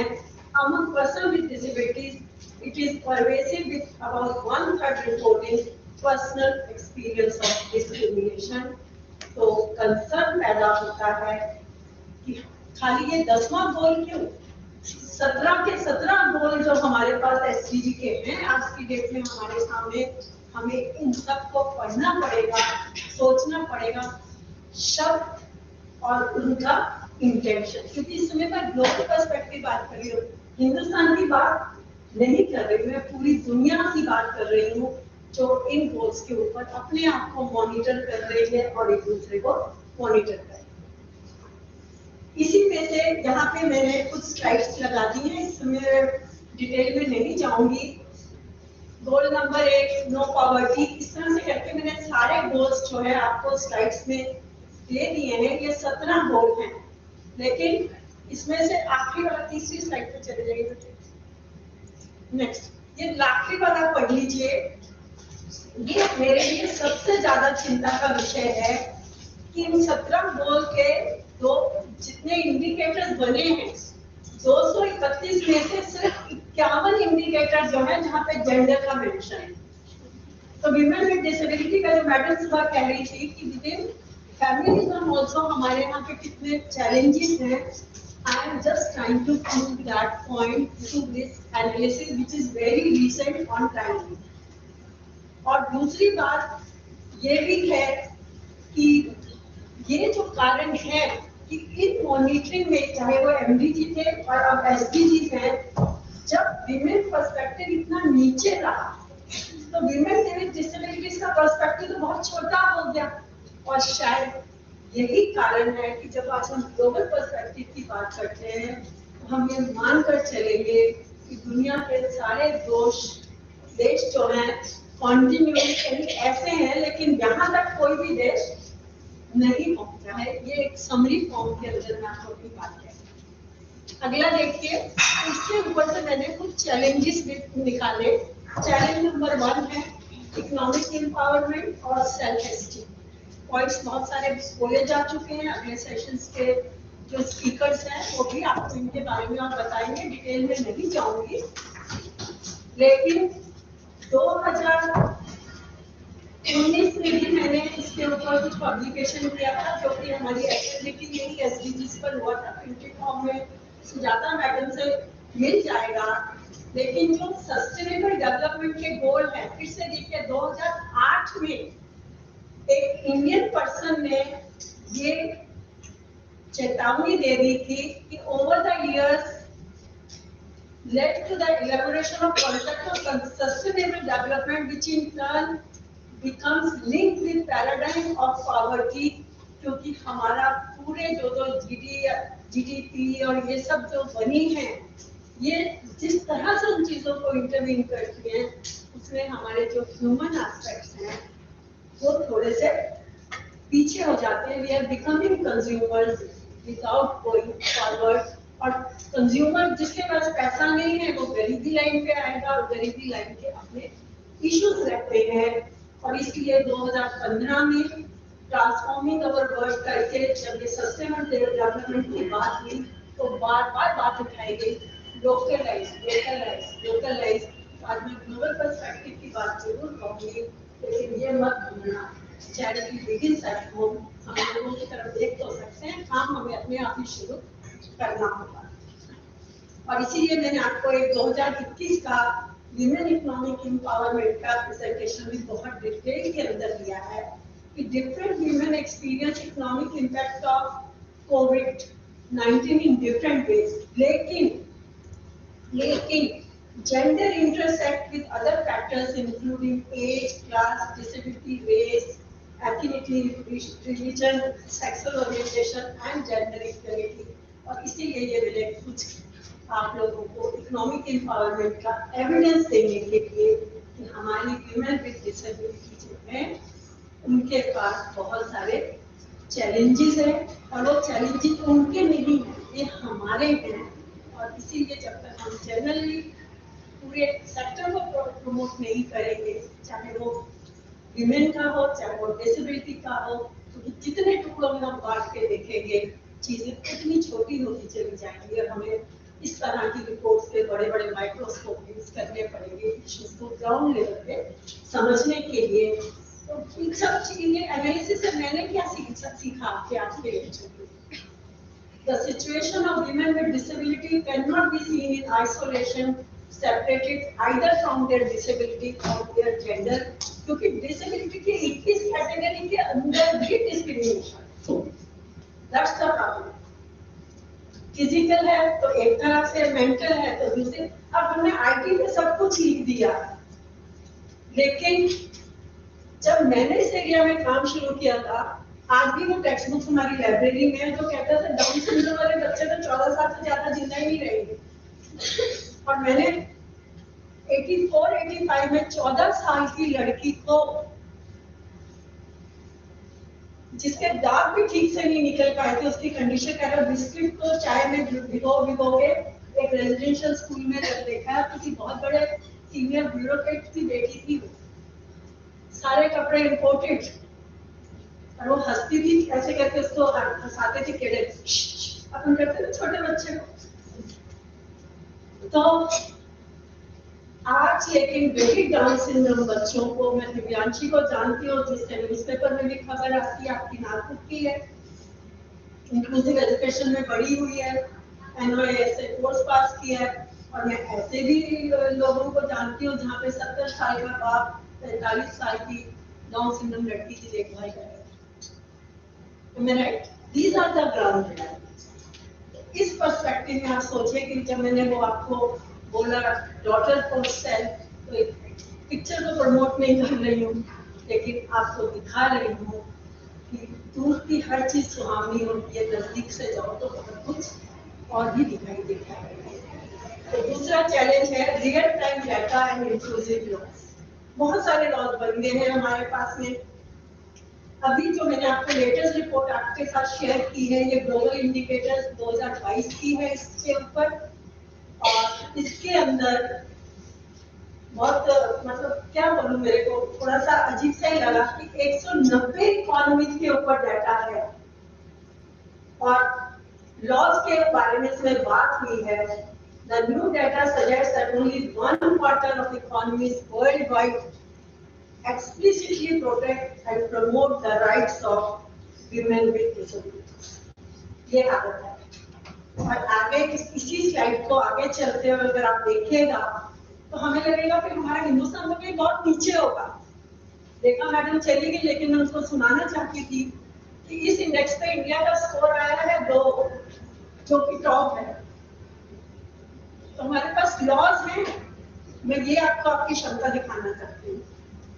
हमारे पास वीमेन ग्रुप्स हैं, बहुत कुछ है, लेकिन हम अपना डाटा ठीक से प्रेजेंट नहीं करते हैं, अपनी अच्छी चीजों की ओर ध्यान नहीं देते हैं, ज्यादातर हम अपनी नेगेटिव चीजों की बात करते हैं। इसलिए मैं चाहती थी कि आज मैं आपके इस ग्रुप को कम से कम एक पॉजिटिव फाइंडिंग तो दूं, जो ये बोले कि हमारा छोटा सा दिया भी बहुत सारी रोशनी कर सकता है। तो ये वाली जो स्लाइड्स हैं, मैं आप सबसे रिक्वेस्ट करूंगी कि आप मैडम से ले लीजिएगा और इसको ध्यान से पढ़िएगा, क्योंकि हमेशा मैं बोलती हूँ, अभी भी मुझे बहुत बार चैलेंज किया कि मैडम 83 से कर रहे हैं, इस देश में कुछ नहीं हो रहा। कभी देखा जब मैंने उठाया था तो पानी की बोतल में कितना सा ही पानी था। आज मैं इतना देख के बहुत खुश होती हूँ और तुम सिर्फ ये खाली है इसकी बात करते हो, लेकिन तुमने वो नहीं देखा जब हम कुछ बूंदों से कम आधा ग्लास पानी पीने लायक तो हो गए हैं। तो इस तरह के जो हमारी प्रोजेक्शन है अपने देश की, अपने काम की, वो भी उतनी ही जरूरी है। तीसरा चैलेंज जो इंटरनेशनल पर्सपेक्टिव में आया है वो है डिजिटल एक्सक्लूजन। इसके बारे में शायद मुझे बहुत ज्यादा कुछ कहने की जरूरत नहीं है, क्योंकि हम लोग सब कोविड का जमाना देख चुके हैं, ऑनलाइन क्लासेस हुई हैं, पूरा लिटरेचर देश विदेश घर बाहर भरा हुआ है कि इस पीरियड के अंदर हमारे बच्चे सारे गरीब बच्चों को तकलीफें हुई, हमारे डिसेबल बच्चों को तकलीफें हुई और हमारी लड़कियों को भी तकलीफें हुई। तो मुझे शायद बहुत ज्यादा डिटेल्स में जाके इस बात को करने की जरूरत नहीं है, लेकिन फिर भी मैंने इस पे जो सवाल पूछे गए थे वो भी आपको दिखाए हैं, ताकि अगर आप लोग ऐसी कोई रिसर्च स्टडी शुरू करना चाहते हैं तो उन सवालों पर ध्यान दीजिएगा। और अगर आपको इनकी की फाइंडिंग से कुछ सीखना है तो वो सीख लीजिएगा। जैसे लास्ट में लिखा है, the disability gap in mobile internet awareness varies widely by the country with the exception of India. The disability gap is greater than the gender gap in every country. ये जो मैंने 2 नंबर वाला qualify किया है ना, ये उसी की डिटेल्स है इस स्लाइड में, तो जरूर पढ़ लीजिएगा, आपका मनोबल थोड़ा बढ़ेगा। तो ये मत कहिएगा कि मैडम ने सिर्फ नेगेटिव चीजें सिखाई। हाँ, चौथा चैलेंज आता है हेल्थ, जो मैडम बहुत डिटेल्स में हमको बता भी गई हैं, और यहाँ पर भी मैंने वही किया है कि 2021 का आपको याद है, पिछली बार जब मैं बहुत सारे स्टूडेंट्स से सेशन में बात कर रही थी तो मैंने आपसे कहा था कि हमको सिस्टमैटिक रिव्यू की तरफ जाना चाहिए। If you remember correctly, Aarushi में बैठ के अपन बात कर रहे थे, तो यहाँ पे मैंने जानबूझ के सिस्टमैटिक रिव्यू को ही चुना है अपनी इस पर्टिकुलर बात को कहने के लिए। और इसमें आपको पता चल जाएगा कि ये अंतरराष्ट्रीय है, किस तरह से ये आर्टिकल्स चुनेंगे, डिटेल्स में चले जाइएगा, लेकिन फाइंडिंग्स क्या है। Noted various barriers to accessing healthcare, finding revealed that women with disability face different social, cultural, erroneous assumption, negative attitude, being ignored, being judged, violence, abuse, insult, impoliteness, low health, blah blah blah करके सारी बातें पढ़ लीजिएगा। और यहाँ पे वो slide नहीं है जो पूर्वा बाद में आप बेटे आप मुझसे ये ले लेना। कल शाम को आने से पहले मैं फिर से अपना मुझे भी बहुत पढ़ना पड़ता है आपके पास भाषण देने से पहले, बार बार याद करना पड़ता है कि सारी स्लाइड्स याद भी है कि भूल गई थी कितने आर्टिकल पढ़े थे। तो कल रात को जब ऐसे देख रही थी तो मुझे एक लेटेस्ट आर्टिकल मिला इजराइल का, women with disability encounters with the medical and health system in Israel. ये एक रिसर्च समरी है, मुझे ठीक से याद नहीं है कि आज कल उसको रिलीज किया गया है कि कल होना है, ऐसा कुछ है, but it is the latest in terms of timeline.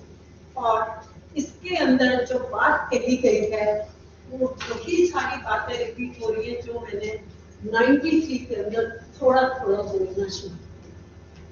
So you can imagine कि हम इकोनॉमिक एम्पावरमेंट की बात करेंगे, हम एजेंसी की बात करेंगे, और इजराइल को बहुत प्रोग्रेसिव माना जाता है when it comes to disability. याद रखिएगा, जिन कंट्रीज भी जो बहुत वॉर ओरिएंटेड है, इस तरह की हैं, वहाँ पे जो पर्सन्स विद डिसेबिलिटी नेटवर्क है वो जल्दी प्रोग्रेस हुए थे, बिकॉज वॉर वेटरन्स और डिस्प्लेसमेंट जब होता है उसके कारण भी डिसेबिलिटी का नंबर बढ़ता है। बिसाइड्स द मैट्रिक्स, तो इसको जरूर पढ़िएगा और आपको समझ में आएगा। ये हेल्प फेलो को, इसलिए मैंने फिर डिटेल के अंदर नेक्स्ट स्लाइड आ गई, थोड़ी डिटेल के अंदर ये वाली जो बातें कह रही हूँ, जैसे अप्रोचेबिलिटी, क्या आपको कॉन्फिडेंस है वहां जाने का, क्या वो आप एक्सेसिबल है हेल्थ फैसिलिटी, फिर उसके अंदर भी ऑटोनॉमी, आप क्या करना चाहते हो, कैसे करना चाहते हो, ये सारे फैक्टर्स जो हैं ये बहुत ही इम्पोर्टेंट रखते हैं। और इसी चैलेंज के ऊपर यूएन विमेन का, थोड़ी सी स्लाइड्स जंप कर दीजिए, मेरा टाइम पूरा हो गया। चैलेंज 4 पे आ गई, आगे चलिए। हाँ, तो यहाँ पे यूएन विमेन ने इन सब चीजों को इकट्ठा करके अपनी की है मेंटल हेल्थ का इशू। आज की डेट में मेंटल हेल्थ, आपको पता है ना कि इंडिया गवर्नमेंट ने भी अभी बेंगलोर वाले इंस्टीट्यूट को नेशनल मेंटल हेल्थ के लिए बोल दिया। तो उसके अंदर आपको क्या लगता है कि जो ग्रुप्स इस तरह की डिफिकल्टी से गुजर रहे हैं उनकी मेंटल हेल्थ का क्या? तो ये जो यूएन वीमेन स्नैपशॉट्स हैं, 42 कंट्रीज का डाटा है इसके अंदर, और इन्होंने यही कहा है कि only 18% girls with one or more functioning difficulty attend an early childhood education program compared to 28% without functional difficulty। तो देख लीजिए, बहुत, ऐसा नहीं है कि सारी लड़कियों की हालत अच्छी है और हमारी बच्चियों की खराब है, ऐसा नहीं। Overall picture is still very very this one. और इसलिए जो मैंने रेड में लिखा है, the pandemic impacted women's mental health more than men's, तो शायद किसी पॉइंट के ऊपर ये वाला चैलेंज जो है मैं आपको समराइज कर सकती हूँ। Don't look at other factors, but health के अंदर भी मेंटल हेल्थ, क्योंकि अगर आपका भावना है कि आप अपने आप सेल्फ परसेप्शन ठीक है, अपने आप को कंफर्टेबल फील करते हो, तो पॉवर्टी को भी ओवरकम किया।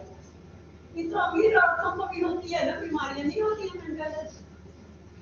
सो अब सबसे इम्पोर्टेंट पॉइंट जो अक्सर हम लोग मिस करते हैं, that is about supporting girls with disability as they transit to adult. बहुत इम्पोर्टेंट पॉइंट है। जैसे एक जमाने पे मैं लड़कों को भी लेके परेशान होती थी और लड़कियों को भी, क्योंकि हमारा जो MR IT वाला काम है, हम सोचते थे इनकी मेंटल एज 5 है 6 है, तो भूल जाते थे कि 19 और 20 साल के हो गए तो इनकी और भी बातें हो जाएंगी। फैमिली ने बहुत स्ट्रेस सहा है बच्चों को। आज हम रिकॉग्नाइज करते हैं कि उनकी एडोलेसेंट, उनकी टीनेज, उनकी प्यूबर्टी भी हमें उसी तरह से डील करनी है जैसे हम अपने बाकी बच्चों की करते हैं। तो अमेरिका ने एक स्पेशल स्टडी की ट्रांजिशन के ऊपर, ये उसकी डिटेल्स है। तो बेसिकली अमेरिका का जानबूझ के अमेरिका का दे रही हूँ क्योंकि हम मानते हैं ये सारी कंट्रीज हमारा आइडियल है, इनके पास हमारे सारे सॉल्यूशन। नो, इस स्टडी में बताया है कि not only girls with disabilities, overall लड़कियों के ट्रांजिशन में ये सोसाइटी भी उतना काम नहीं करती है जितना उनको करना चाहिए। और दूसरी बात उन्होंने कहा, डिसेबिलिटी वाली जो तो पुरानी स्लाइड को मैं सोचा तो मुझे नहीं पता कितना टाइम हो गया, सब है समय ध्यान रखिएगा। तो अगर हम पिछली वाली स्लाइड पे ले जाएं ना, हाँ नहीं ये नहीं, चैलेंज 5 ट्रांजिशन वाला, हाँ तो इसको अगर आप पिछली वाली स्लाइड पे जाकर के आप देखोगे तो यहाँ पे उन्होंने लिखा है कि findings in this study show there is little understanding or acknowledgement of gender issue in the transition plans। क्योंकि लड़का पैदा होता है तो हम सपना देखते हैं कि वो क्या बनेगा, है ना। लड़की पैदा होती है तो क्या बनेगी ये सपने हम थोड़े कम देते हैं। हमें लगता है हमारी सोसाइटी की प्रॉब्लम है, इंडिया की प्रॉब्लम है। It is a problem with all things, क्योंकि हम उनकी यूनिक नीड को नहीं समझते। तो जेंडर स्टीरियोटाइप्स जो है वो इन कंट्रीज में ही चलते हैं। और ये डाटा जो है, ये छोटी सी रिपोर्ट है लेकिन लाइन बाई लाइन पढ़नी चाहिए अपने को। और उसके अंदर जब क्या कि लड़कियों की क्यों अलग होती है ट्रांजिशन प्लानिंग में, क्यों नहीं ध्यान दिया जाता? Lack of role models and mentors, जो मैं आपको अभी गिफ्टेड और नर्चर के पॉइंट ऑफ व्यू से भी कह रही थी। अपने यहाँ पर्सन में डिसेबिलिटी नहीं है जिन्होंने बहुत हाई अचीव किया है ना। हम हेलेन केयर को भी याद करते हैं। तो हमारे देश में भी बहुत सारे लोग हैं जो आज की डेट में बहुत सारा कुछ अचीव करके in spite of their conditions. लेकिन जब हम ट्रांजिशन की बात करते हैं तो हम लड़कियों के उस तरह के उदाहरण नहीं देते हैं। हमारे गोल्स अलग होते हैं और जो सचमुच उनकी एस्पिरेशंस हैं और जो उनको ट्रेनिंग दी जाती है वो अलग है। फॉर एग्जांपल, अगर कोई लड़का कहता है कि मुझे म्यूजिशियन बनना है, तो पेरेंट्स क्या बोलेंगे? नहीं, स्कूल में इकोनॉमिक्स और ये पढ़ना, मैं चाहता हूँ तुम लॉयर बनो। क्योंकि म्यूजिशियन भी एक वो, लेकिन ए.आर. रहमान अच्छे गाने बनाता है तब तो बहुत खुश होंगे। राइट? इंडियन आइडल भी लोग बैठ के देखते हैं। लेकिन अगर हमारे घर का बच्चा बोले कि मुझे म्यूजिशियन बनना है, मुझे डांसर बनना है, तो हम एक्सेप्ट नहीं करते हैं। और उसी के साथ में हमारा डिसेबिलिटी से जुड़ा है लो एक्सपेक्टेशंस एंड हाई ड्रीम्स। हम उम्मीद ही नहीं करते कि आप कुछ कर पाओ। और ये वाला नया फिलोसफी में जब मैं पीएचडी कर रही थी तब ये चीजें हम अचीवमेंट मोटिवेशन के नाम पे पढ़ाते थे। आज की डेट में हमारे कोर्सेज में अचीवमेंट मोटिवेशन अलग से साइकोलॉजी वाले कोर्सेज में नहीं है। और टीचर्स को सबसे ज्यादा ब्लेम किया जाता है कि हम अपने स्टूडेंट से एक्सपेक्ट ही नहीं करते। अगर गरीब घर का है तो हम मान के चल लेते हैं कि ये कभी भी कुछ नहीं बन सकता। अगर हम मोदी जी को ही आज ले तो वो तो फिर वो कहेंगे कि अगर तो कोई चाय बेचने वाला लड़का वो हिंदुस्तान का प्राइम मिनिस्टर बनेगा, ये सपना कौन देखेगा? Am I right? पॉसिबल है? This is what happen. और उसी के साथ जुड़ जाता है बच्चे का फियर। नहीं, मुझसे नहीं हो, मैं नहीं चल पाऊंगा, मैं नहीं कर पाऊंगा। हम शुरू से वो जो नेगेटिव बातें हैं वो करके, क्योंकि हमें किसी ने नेगेटिव बोला हम आगे नेगेटिव बोल देते हैं। और ये सब चीजें मिलकर चली जाती हैं, लो सेल्फ परसेप्शन। और इसी के लिए इसका सॉल्यूशन क्या है? Engage in effective transition policy practices, transition plans that matter. आप लोग आईईपी बनाते हो, लेकिन हमारे जो बच्चे आगे जाएंगे 8वीं के बाद, 9वीं के बाद, 5वीं के बाद, हमने क्या उनके लिए कभी प्लान बना के उनके पेरेंट्स से बात की है? क्या करेंगे? जबकि कुछ अच्छे स्कूलों में ये काम आज से 25 साल पहले भी हो रहा था, लेकिन हमने इन प्रैक्टिसेस को कभी document.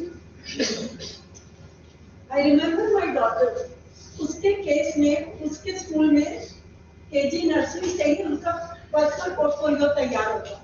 She always have a good learning towards art and painting and those type.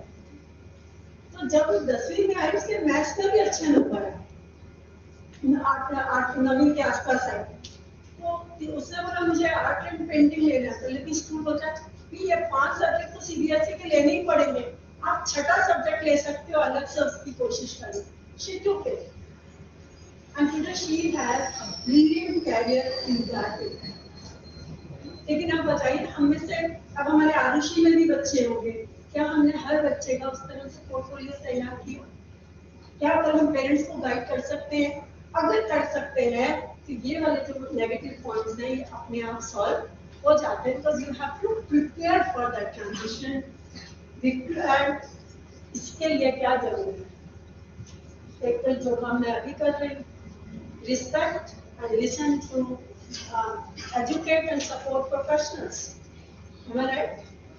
इसलिए मैं आप लोगों से बात कर रही हूँ, भाषण नहीं। I want to be one of you.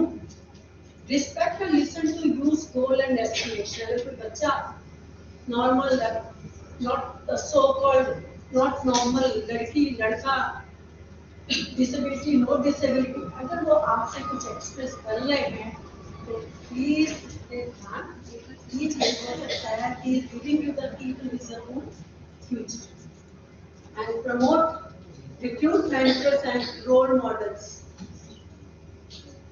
है ना? मैं कितने सिर उठा के आती हूँ आप लोगों के यहाँ पर क्यों आती हूँ एक ही बात पूरी करनी है ओल्ड एज का मतलब ये नहीं होता कि आप चुपचाप घर में बैठे मेरा चलने में दिक्कत होगी कोई बात नहीं आदमी लास्ट की तो ये वाला स्टेप भी नेगोशिएट करना आ जाओ मेरा हाथ पकड़ो चला दो and you will be surprise अभी मैं 80 घाट पर थी बनारस में सबने बोला आरती देखने जाना गई तो बड़ा ऊपर खाकर रास्ता उससे भी बड़ी प्रॉब्लम इतनी चौड़ी चौड़ी सीढ़ियां और इतना फर्क कोई रेलिंग नहीं है कुछ नहीं है क्या करूं तो सोचा कि मैंने एक दो लड़कों को please help me to get down है ना मैंने सारी सीढ़ियां उतरी और चढ़ी गेट डाउन और गेट अप की रिक्वेस्ट करते हुए लेकिन ये करने से पहले ये मैंने ट्राई किया अपनी सोसाइटी में suppose to be very rich person elite society पढ़े लिखे लोग हमारे यहाँ दुर्गा पूजा होती है 4 सीढ़ियां चढ़ के चढ़ना बोला 4-5 बच्चे सीढ़ियों पे खेल रहे अब तो लंच के बाद मैंने उनसे बोला excuse me I need your help to go up and she needs our help to go let us help अगर उनका बच्चा था ना तो मुझे गोदी में उठा के what did I did by these 2 experiments I made them sensitive to look around and offer help लेकिन एक लेसन हमारे लिए भी we should also know how to seek help ढूंढने में कोई शर्मिंदगी नहीं This you can do only when you have high expectations for yourself and you have a good self-esteem. Otherwise, transition from childhood to young person, young to old age person is not that easy every day. So promote self-determination and attend to the culture of competence.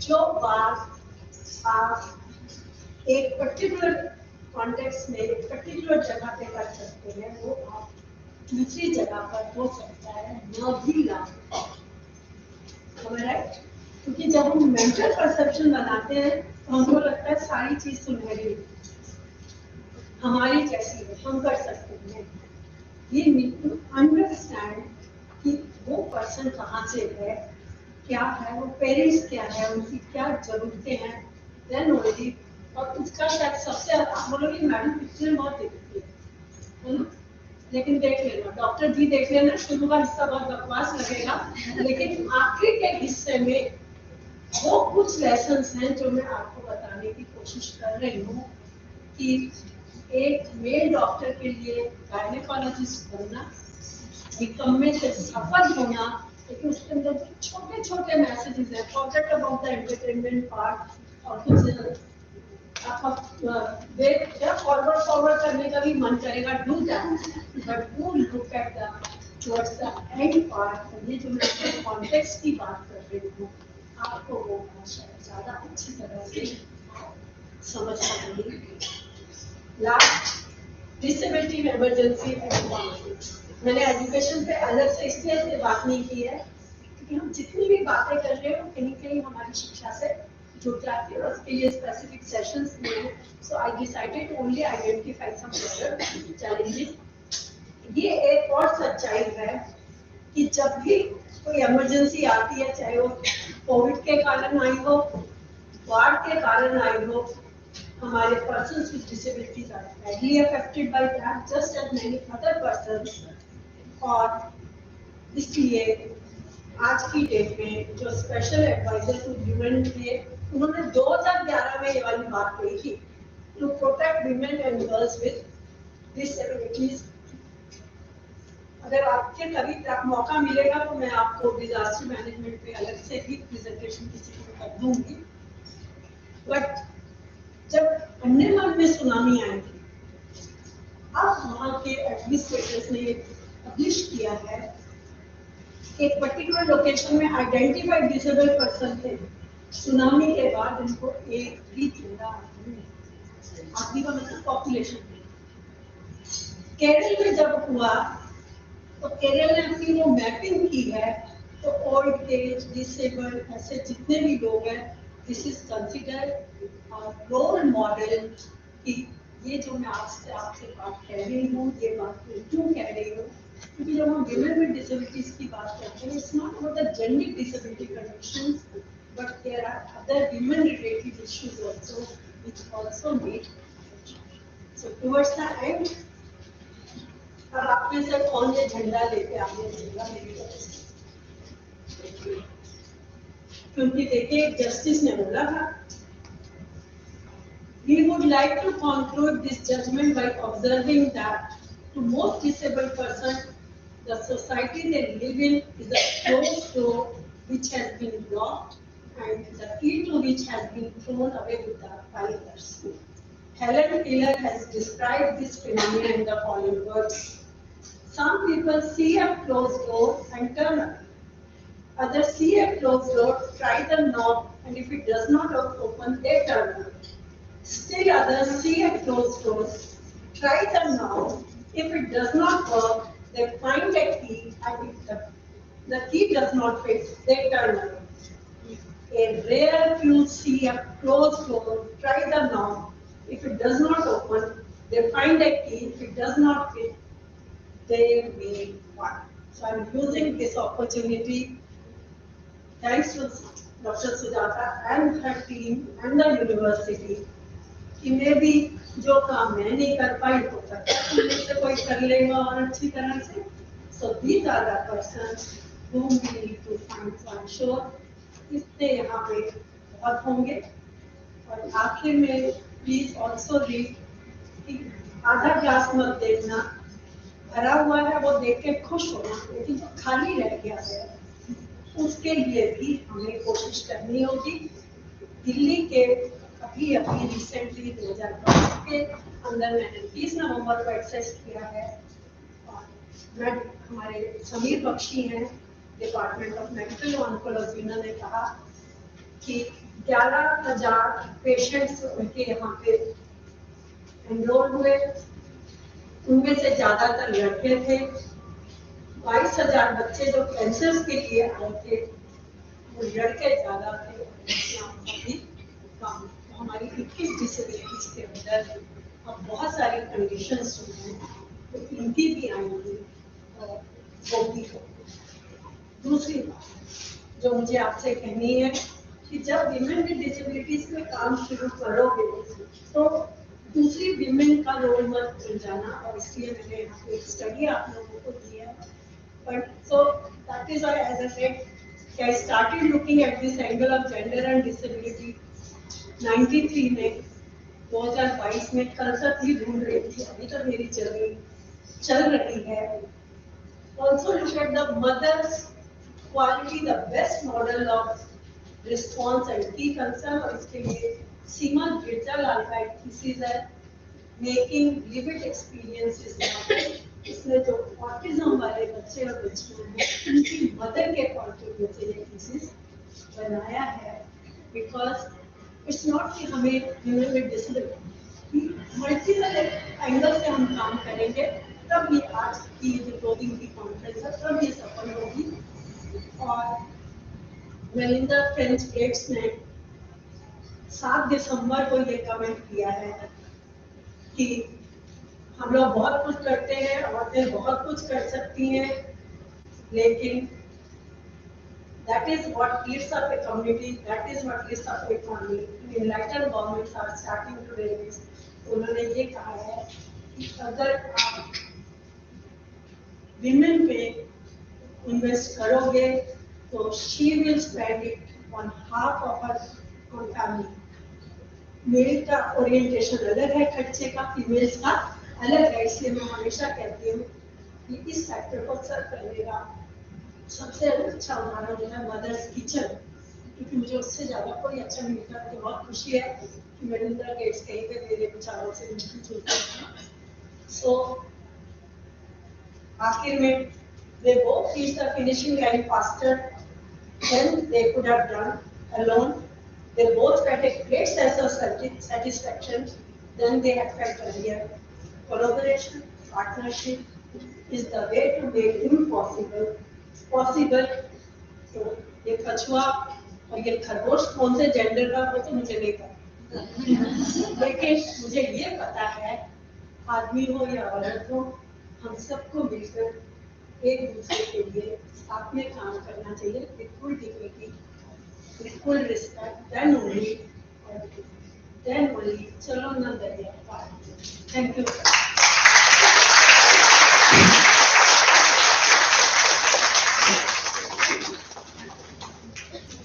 Thank you, ma'am. Your presentations always leave us enthralled by the depth and the vast of knowledge that you share so freely with us. We now have a few minutes for a Q&A session before we begin with the presentations by our esteemed speakers for the day.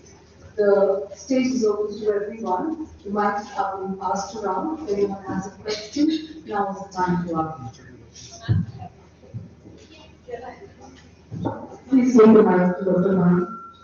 Thank you very much, Professor Mukhopadhyay. It's always enlightening to listen to you. The kind of effort that you put in as a homework for any presentation, in spite of doing everything, you still prepare so much and come that reflects in your presentation. So much of depth, so much of insight. Thank you very much indeed. My question is that, in our country, there are so many policies, as you rightly mentioned, acts, policies, so many things. Why is it that we still are not achieving what we should be? How do we control that? How do we bring in that monitoring system? I think many countries do not have such good policies and acts like we have. So where do we monitor? It bothers me, so you're trying to so maybe you can do it. हमारी जो policies है वो शब्द है, उन शब्दों के पीछे छुपी हुई कुछ इंटेंशन है जो मैं आप लोगों को यहाँ डिटेल में नहीं बता पाई, और इसीलिए चाहती हूँ कि जो मैंने भी आपका मटेरियल है उसको प्लीज ध्यान से पढ़िएगा। इवन लीगल केसेस के अंदर ये देखा गया है, और इसलिए मैं सेक्शनलिटी की बात कर रही हूँ कि जब भी हम किसी भी चीज का एडवोकेसी करते हैं, केस लड़ते हैं, हम उसको एक तरह से लेते हैं, we do not see the related thing. कभी विमेन डिसेबिलिटीज के केस के अंदर जो वायलेंस और कुछ चीजों को लेके आ रहा है, they are only taking the things from that end. और इसीलिए हमने वो केसरी साहब की वो जजमेंट भी केविन किलर वाले उससे भी पढ़ी है, क्योंकि शब्द जो है उनके पीछे जो भावनाएं हैं, लेकिन रूल ऑफ लॉ में हम क्या करते हैं, वी ओनली इंटरप्रेट जो शब्द बाय शब्द लिखा, जो डिग्री ऑफ फ्रीडम। अभी एक छोटा सा उदाहरण देखो, बनारस में यूनिवर्सिटी के प्रोफेसर वो कह रहे हैं कि जो स्क्राइब की फैसिलिटी है, हमारे यहाँ पे 2 स्टूडेंट्स हैं, डिसेबल्ड हैं, डिसेबिलिटी सर्टिफिकेट है, वो लेके कहते हैं हमें स्क्राइब नहीं चाहिए, हम खुद लिखेंगे लेकिन हमें आधा घंटा फालतू चाहिए। और हमने जो एजेंसी है एग्जामिनेशन वाली इलाहाबाद में, उनको लिखा है, उनका जवाब ही नहीं है। अब वो फोरम ऐसा था कि मैं उनके साथ बहस नहीं कर सकती थी, तो मैं अच्छा मैं बताऊंगी। बाद में मैंने आके ढूंढ, तो वी केयर करके जो एक वेबसाइट है, उसके अंदर बहुत डिटेल में लिखा गया है। सुप्रीम कोर्ट की ऑलरेडी जजमेंट आ गई है कि अगर किसी की 40% से भी कम डिसेबिलिटी है, लेकिन उसको हेल्प की जरूरत है, it is certified by A medical doctor और whatever, then he or she should be given the same facilities which are given to the person with disability. अगर मैं उसकी जगह, उस एडमिनिस्ट्रेटर की जगह बैठी होती, तो मैंने इन दोनों चीजों को इकट्ठा करके कि ठीक है, तुम अपने आप टाइप करोगे, तुम्हारी टाइपिंग स्लो है, तुम करना चाहते हो, तुम टाइप करो, मैं आधा घंटा दे दूँ। उनका कहना है मैंने इसको आधा घंटा फालतू दे दिया, कोई मेरा इंस्पेक्शन करने आ गया और उसने मुझे पूछा, तो मैं क्या। And now these people are talking about the school level, university level examination. अब आप मुझे इसमें बताइए, लॉ क्या करेगा, सुप्रीम कोर्ट क्या करेगा? इसने तो दे दिया जजमेंट, दे दिया ना, इम्प्लीमेंट किसको करना? तो सुजाता मैडम, हमारी प्रॉब्लम ये है, how do you interpreted law and what degree of freedom you really want. क्योंकि discourse जज के लिए भी है ना, जजमेंट की जज पे भी तो सवाल उठते हैं ना, नहीं उठते? बट कल को कुछ हो ना जाए करके हम आज को नकारते जाते हैं, इसीलिए हमारी पॉलिसी स्टेटमेंट और इनकी इम्प्लीमेंटेशन में बहुत बड़ा गैप रह जाता है। क्योंकि और एक एग्जाम्पल सुधार तुम्हारे से ले लेती हूँ, स्कूलों में जाती हूँ, बच्चा 1-1.5 किलोमीटर किसी तरह से अपना आया, चाहे उसके बेसिस लगे कुछ भी लगा हुआ, चल चले स्कूल जमीन पे बैठा है, या तो पिछली बार अपनी सारी क्लास जमीन पे बैठ के नहीं थी, है ना? कोई बात नहीं, जमीन पे बैठा भी हो सकते हैं, जमीन पे ले। टीचर खुद जो है एड यूज कर रही है बोर्ड पे लिखने के लिए, क्योंकि उसको उसमें मिला है, लेकिन उस बच्चे से सवाल नहीं पूछ रही पूरी क्लास में। क्यों नहीं पूछ रही? मैडम खड़े होकर जवाब देना पड़ता है ना, तो ये बच्चा बार बार कैसे उठेगा बैठेगा? अरे कौन सा आर्टिकल लिखा है कि सवाल का जवाब खड़े होकर दे? इसलिए वो बच्चा एक सीढ़ी उतर के मॉर्निंग प्रेयर नहीं अटेंड करता किसी। अब मुझे बताइए मैं कौन सा लॉ लेके आऊं जिससे कि मैं उस बच्चे के लिए इसको एक लिव्ड इन एक्सपीरियंस बता सकूं कि तुम सच्ची इंक्लूजन में हो। राइट? वो गांव का वो गंदी नाली कुछ पार करके आता होगा ना वहां पर। Basically, attitude, mind change, atmosphere. वो बहुत time ले रहा है change करने के लिए। Yeah, sure. So it's not only the attitude, it's also because there are some things which are written under the, which are not to be shown. Because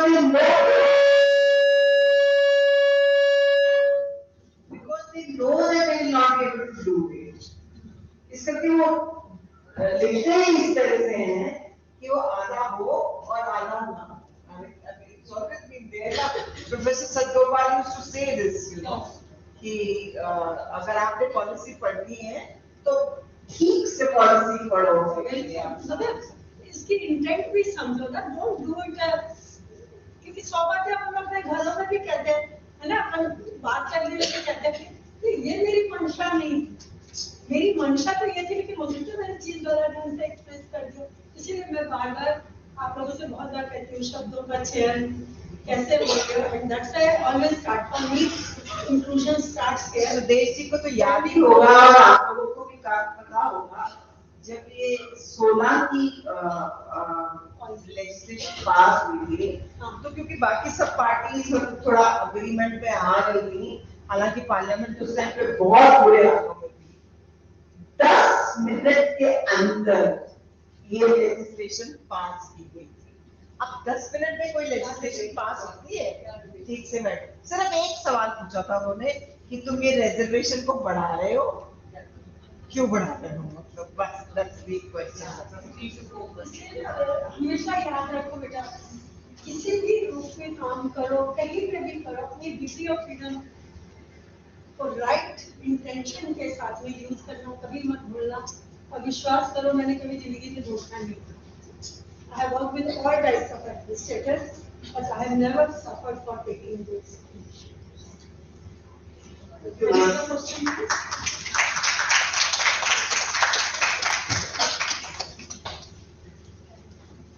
किसी को कुछ नहीं? हाँ, एक है, वो कुछ पूछ नाम भी बताओ सवाल। Good morning. कौन कर?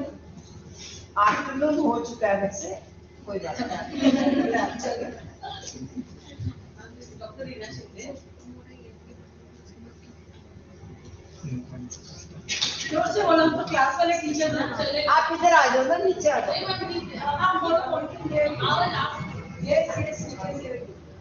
मैम जो आपने चैलेंज बोला था, सेकंड चैलेंज था आपका real time data and inclusive education. Along with that आपका 6th चैलेंज था जो था disability in emergencies and conflict. I am from field of this special education. अभी हम लोगों ने we are running a NGO child care foundation. I am from Navi Mumbai Panvel side. Ma'am currently we have won एक award जीता है हमने India को represent किया था on the global platform. So we won the second prize in that ICT inclusion challenge in the environmental sustainability to disaster management challenge. तो यहाँ पे ma'am we have designed one sort of an instrument we have designed for the disability. जहाँ पे अगर a person with disability is stuck in this emergency. Any example, climate change, जो भी आपने बोला केरला अंडमान सुनामी का, तो यहाँ पे when we are presenting on the platform, global platform में present करें जर्मनी, अशोका, अटॉस, GIZ, ये सारी companies they are supporting us. But जब यहाँ पे data collection के लिए I went to Disability Commissioner, I went to सर्व शिक्षण अभियान to collect the data. We are still struggling in the data collection. Yes. We have actually it is a big challenge we are facing currently. Now in February we are going to Vietnam because they are offering to scale up in their country. लेकिन हम लोग अगर India में design कर रहे हैं, but we are not getting the data. मैं आपका जवाब देती हूँ बेटा। अभी जो मैंने बहुत सारे दिखाए हैं आपको, उसमें से कुछ चीजें ऐसी हैं, उसमें से कुछ चीजें तो ऐसी हैं जो प्राइमरी डेटा पर है और कुछ चीजें ऐसी हैं इसलिए मैंने आपको सिस्टमैटिक रिव्यूज की भी बात की। तो आपको जब अपना केस स्टडी बनाना है, दोनों बातें करिए, उस पर्टिकुलर टाइम की जो ऑलरेडी पब्लिश रिसर्चेज हैं उसको भी यूज करिए, कुछ पर्टिकुलर बैच को लेकर के वहां पर प्राइमरी डाटा कलेक्ट करिए और कुछ डाटा सेकेंडरी ले जाइए जो आपको SSA, यूडाइस जिस भी साधन से मिल रहा है, क्योंकि हर चीज का जवाब ये डिपार्टमेंट्स नहीं देते और इसलिए मैंने जानबूझ के आपको बनारस का भी एग्जाम्पल दिया। तो आप लोगों के जैसे जो NGOs हैं, जो इस तरह की इसे हम डेवलपमेंटल रिसर्च कह लो या डॉक्यूमेंटेशन रिसर्च कह लो, कई बार बहुत सारी जगह पर क्या होता है कि फाइल पे ऊपर वाला तब डिसीजन लेता है जब नीचे से फाइल में कुछ चीजें आती हैं कि जब जिम्मेवारी फिक्स होती है ना, अगर शाबाशी मिलती है तो ऊपर वाले को मिलती है और अगर थप्पड़ लगना है ना तो नीचे वाले को लगता है। क्या होता है, जो हमारी ओवर कॉन्शियसनेस है कि मैं कोई गलत तो नहीं कर दूं, तो हम लोग कोई जो कहते हैं ना जो हमारा सुझाव है वो हम नहीं देते। तो जो रियल टाइम डाटा है आज की डेट में यूडाइस पे हर रोज डाटा बदल रहा है, लेकिन उनकी जो प्रश्नावली है उसको अगर हम समझते ठीक से समझेंगे तो आपको पता चलेगा। क्योंकि किसी ने मुझे पूछा इतने सारे स्पेशल स्कूल कैसे हो गए, they are not the registered special school as I and you understand. उसमें एक सवाल है, क्या आपके स्कूल में ये बच्चे पढ़ते हैं, क्या आपके स्कूल में ये आप क्लिक करते हो वो नंबर बढ़ जाता है रियल टाइम। क्यों क्या है, दूसरी खड्डा जो एनरोलमेंट की फिगर्स आती हैं, लॉ ये है अगर बच्चा 30 दिन तक नहीं आता या 3 महीने जो भी एक है, उसके बाद में वो स्कूल ड्रॉप आउट होता है। लेकिन एनरोलमेंट का डाटा तो सारी दिखाते हैं, ड्रॉप आउट का डाटा कोई भी नहीं दिखाता। हम उसका ट्रांजिशन रेट के साथ में इंटरप्रेट करते हैं और इस बात को लेकर विधि सेंटर जो लीगल रिसर्च करता है इस देश में, जब उन्होंने अपनी आउट ऑफ स्कूल रिसर्च की तो मैंने उनको ये सारी डिटेल्स लिख के दे दी कि ये रियल डाटा कहाँ दे रहा है। इसमें हमारे स्पेशल स्कूल जो नॉन रजिस्टर्ड है वो नहीं है, मदरसा नहीं है, हमारे गुरुकुल्स नहीं है और ऐसे भी बहुत सारे इनफॉर्मल चलते हैं, लेकिन वो बच्चे पढ़ तो रहे हैं। और जो स्कूल में एनरोल हुए थे वो बच्चा माइग्रेशन के कारण चला गया, बीमारी के कारण चला गया, लेकिन none of them they maintain because government आपको तब की तब देती है जब आप 100% एनरोलमेंट दिखाते हैं। उसके बाद ट्रांजिशन रेट नहीं है तो फिर आप दोष दे दो किसी भी सिस्टम के ऊपर। डाटा को पढ़ना, समझना, इंटरप्रेट करना करेक्ट, इसीलिए हम आजकल इसे कहते हैं, इसका एक नाम है मुझे याद आ रहा नहीं है, these are the multiple type of research methodologies we use for data collection to make a generic statement। क्योंकि अभी मैंने कहीं और प्रूव किया, इंडिया के नाम पे लिखी है, एक जगह जो थी वो यूपी के छोटे से ब्लॉक की स्टडी है, दूसरी जगह पे वो एक स्टेट की स्टडी है, लेकिन इंटरनेशनल डाटा क्या कह रहा है, इंक्लूजन इन इंडिया। तो बहुत सारे इस तरह के छोटे छोटे इश्यूज हैं, इसलिए मैंने रियल टाइम डाटा लिखा, बहुत बातें उसमें लिखी भी हैं, लेकिन मैं यहाँ पे सारा नहीं पढ़ पाई। Only for one reason, I want you people to read look it out for yourself and understand what you are doing. मैं तो भाषण देके चली जाऊंगी और आप लोगों के नाम पे मैंने तो 1000 सुनने पड़ी जाएगी. So do that. Do that. Words into reality which we can share. But thanks for sharing. Do share your experiment. Send me a note. There's a question here. Hello, ma'am. पीछे आप सामने आ जाओगे तो पीछे का माइक का problem हो जाएगा. आ जाओ. हाँ बोलो. पीछे और कोई सवाल पूछना चाह रहा है मेरा सामने आ जाओ. जिसको समझ में नहीं पूछता इधर से पूछना है. हाँ वो मुझे पता है मतलब एक हाथ खड़ा है. युक्ति को तो मैं कभी नहीं पता. Okay, ma'am, there's a general question. What? I think I'll just continue with what Dr. Khan just asked. Now, we do talk about attaining appropriate education for persons with disabilities. But there are certain barriers or obstacles faced by them when it comes to maybe just talking about technology, maybe ICT or assistive technology. People just like us, even like trainers or maybe the teachers or the teacher trainees, they don't know about that there are devices or there are technologies meant for persons with disabilities. Even NEP 2020 talks about assistive technology, but still people have no information about what and when to use certain devices. Poor people. Okay. Yesterday I met an HR person at the airport. ठीक है कोई meeting के लिए जा रही थी. Marketing ही manager है. बहुत देर एक दूसरे की शक्ल देखते हैं. बहुत देर इंतजार कर रहे थे. फिर बात शुरू हुई. आप क्या करती हो? I said I'm like this. And then we started your disability. And when I talked about all those things, she said हम अपनी ऑर्गेनाइजेशन में बोली अच्छा ऐसे करके कर सकते हैं. So I oriented one marketing manager yesterday at the airport. What I'm saying is time पे के अंदर ये इंश्योर करना कि दुनिया का हर आदमी हमारी बात सुनेगा. ये मत भूलो कि इस समय हमारे इसी इन्वायरमेंट में कम से कम 100 message each of us want to. That is not happening in the school curriculum. Am I right? Language वाला बोलता है मेरा वर्ड डालो. ज्योग्राफी वाला बोलता है मेरा डालो. उचाल वाला बोलता है मेरा डालो. सवाल ये है कि वो टीचर या बच्चा वो जो हिंदी लिखी हुई किताब है वो 365 का पेज का ECC का डॉक्यूमेंट कौन सा प्राइमरी स्कूल टीचर करने वाला है मुझे बता दो. This is the problem. So my effort is I don't search for the big picture.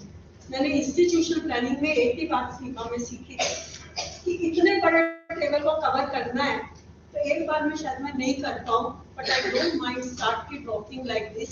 धीरे धीरे जितना कर पाऊंगी मैं कर ही लूंगी. But I have made my sincerity. So I don't look at this.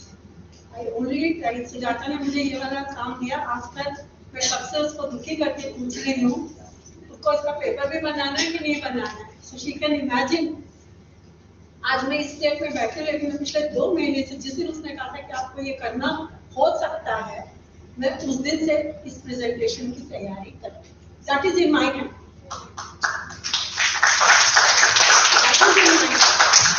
मुझे 1 घंटा देगी 20 मिनट देगी पूरा दिन देगी. That is in her hand. I don't care. That is why I wrote so much of material कि कल को अगर वो प्रिंट नहीं भी होता पेपर नहीं भी होता इफ आप में से 10 लोग भी पढ़ के चीजों को समझना चाहेंगे you have access to. That's my way of looking. So it has इसके बाद अगर फटाफट यहाँ कुछ शब्द सुन लेंगे और चलेंगे चलेंगे. इसे चाय भी नहीं पिलाएंगे. जल्दी करो. थोड़ा please. My question is that when we talk about policies and rights for a person with disability, so we also believe that any organization hires such candidates. Hires such candidates, the person with disability. But even if they get the job, they face challenges and different restrictions. For example, a special educator gets a job, and as a teacher, she is expected to do documentation paperwork just as other colleagues. But somewhere, because of assistive technology and different restrictions, she is unable to do so. So, as an organization, what should be the next step? Like to treat them as equal other candidates, like fire them with warnings. Would that be fair for a person with disability to do so? इस सवाल का फिर से वही एक multiple तरह से मुझे जवाब देना पड़ेगा। And again I will say, जैसे जो फर्स्ट मैनेजर से बोला, she said thanks for telling me, मैंने कहा इसलिए बता रही ना, कहीं तो तुमको डिसीजन लेना होगा तो at least you will keep these things in the back of your mind।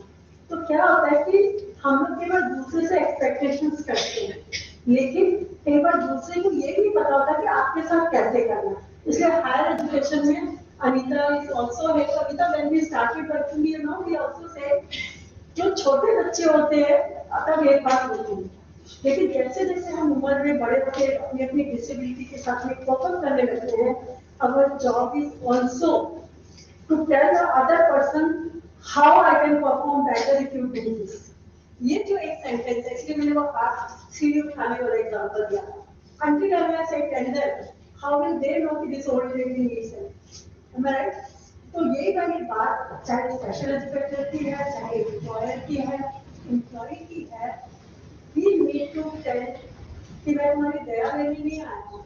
I need to do your work, but sir, it will help me if you can do this work. That's it.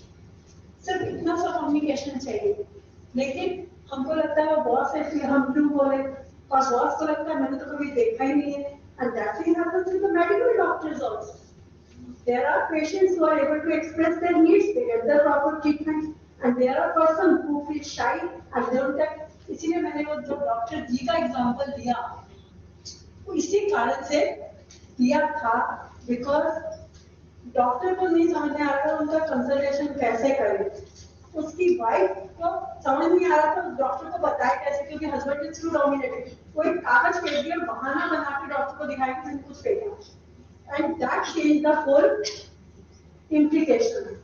तो जैसे हमें इसीलिए जब मैं transition की भी बात कर रही थी, again I am telling it works for you, it also works for the child with disability. Listen to him, give him an opportunity to say what he wants rather than you deciding what you want. If you change better, personal life में भी बदल जाएंगे। हमने से आगे लोग अपनी बात कभी कह ही नहीं पाते कि हमें क्या चाहिए। That's the answer. Perfect answer नहीं होता बेटा किसी भी चीज के लिए। Any other question or that? ज़्यादा टाइम देख लो भैया। इसका सेशन है नया, I don't want to stay there. अभी तो आपकी बैठ की बात करेंगे जैसे कि हाँ। I am there for all the days, so please we can talk. All right, that was really excellent 2 minutes. Thank you everyone for your participation. All right, so today's first session, let me just explain what the format is going to be like. We have 15 minutes of presentation by the resource person, and the 10 minutes will be there for question and answers from you. Our resource person for the first session is Professor Vibhuti Patel. Mr. Walker, I request you to please introduce Professor Patel. Thank you.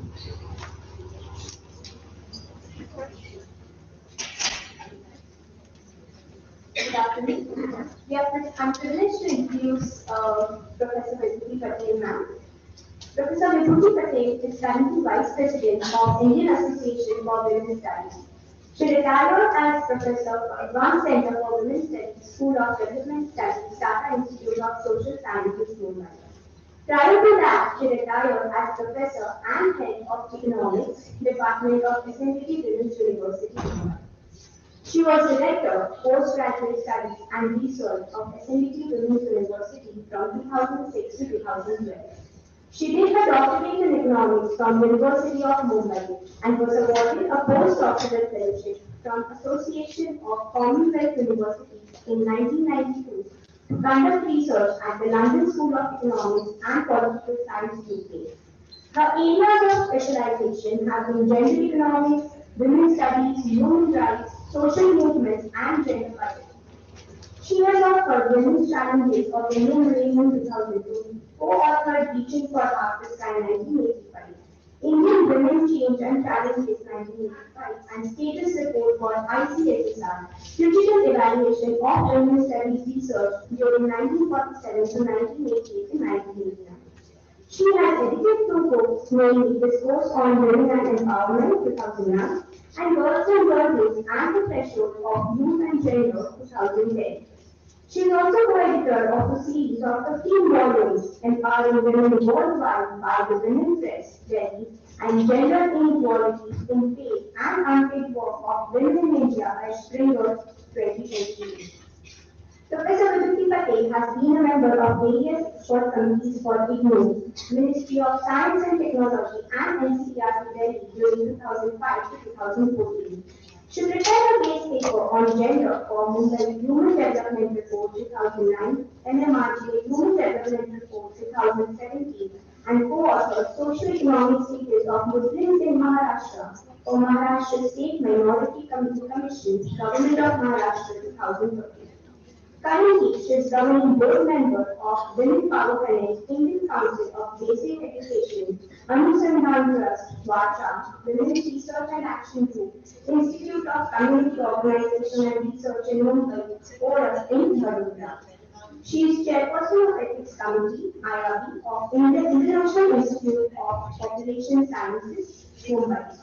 She is also chairperson of Board of Studies in Non-Formal Education of SNDT Women's University, Mumbai, and Research and Recognition Committee, Economics for University of Mumbai.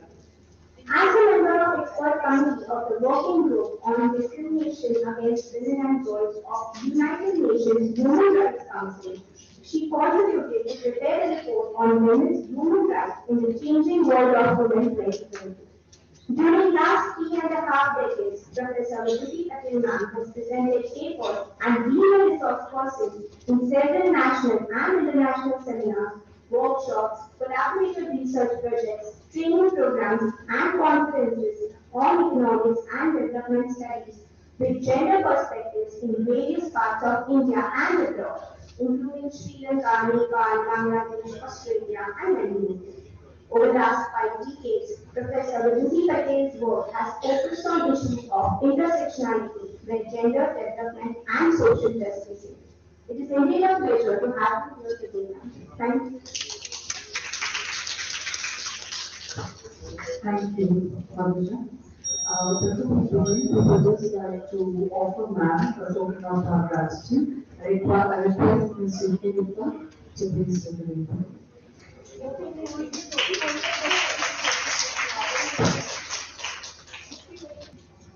Thank you, Suki. So our Professor Patel will be speaking on the topic gender at work perspectives and gaps. Ma'am, take the lead. Good afternoon. First of all, I would like to express my heartfelt thanks to Dr. Sujata Ma'am for we have been colleagues for more than 20 years, and we have always, I've learned a lot from Center for Special Education. Even when I was in Center for Studies of Social Education and Inclusion Policy, we got tremendous moral support and also material support in terms of their infrastructure was always help to us. I would like to, first of all, I'm so happy to have to see Professor Anita. I think that was a major reflection when I saw her name. I said, I have always learned, I have learned about gender disability from her writings, her speeches. She has been the president of Indian Association for Women's Studies and always a very, very inspiring person. And Professor Suresh Mukhopadhyay's keynote address has set the tone. I believe I solved most of my problems in terms of question of gender at work, because yes, it was a very, very comprehensive presentation. So when it comes to gender at work, we know that we all, I will not say again about the intersectional perspectives, that we all provide the intersectional vulnerabilities that all women face, and the women with disabilities they face even much more. Next please, yeah. So according to World Health Organization, with regards to persons with physical disability, barriers go beyond disability because there are social determinants which also create phobia and prejudices and very, very negative societal responses that we get. And I have been in several committees, whether it is a selection committee or it's a department admission committee. One knows how your colleagues and your students suffer. Even that time it was 2% reservation, where they think that this is a man if we increase our workload if we make person with disability or a person with even in the non-teaching staff, one has seen what kind of exclusion a person with disability faces even after the employment. So also stereotypes or stigma or bigotry, intolerance, they are the biggest promoter of discrimination against persons with disability. Possibly the most prominent obstacle against disability inclusion, that is because of the societal attitude, and ample number of examples were given by people like that. So every human being faces some. All of us are disabled. Now after I crossed 60, I have arthritis, okay, I can't sit. So everyone at some point or the other, as I think Dr. Zanitani says, that every human being is disabled at one point or the other.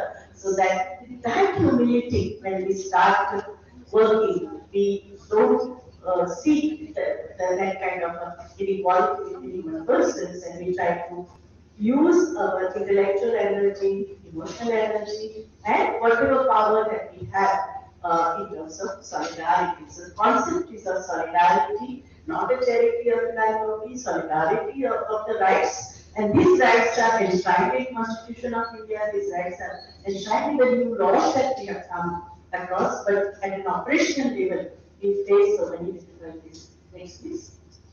So now the demographic profile of persons with disability as per the 2011 census, because we don't have 2021 census, some estimates are there. So 1.86 crore persons with disability are there, and less than 1 crore are in urban areas. Over 2.21% of Indian population has a one or the other kind of disability, and total 26.8 million Indians are declared as officially disabled. Out of 62.32 crore made Indian citizens, 1.5 crore men are persons they are disabled, and out of 58.76 crore Indians, we have 1.18 crore who are disabled in India. So male and female population, like there are more men who are registered as disabled, that is 51% and 49%. And majority of the men are in the rural areas. Maybe 70% of persons with disability are in the rural areas, and we have people who are like 8.1 million are in the urban areas. Now we have to keep this demography into consideration. Now we will go into the age-wise testing. So who are the people who can be part of the workforce? 15 to 59 is the official definition of people in the workforce. Next one.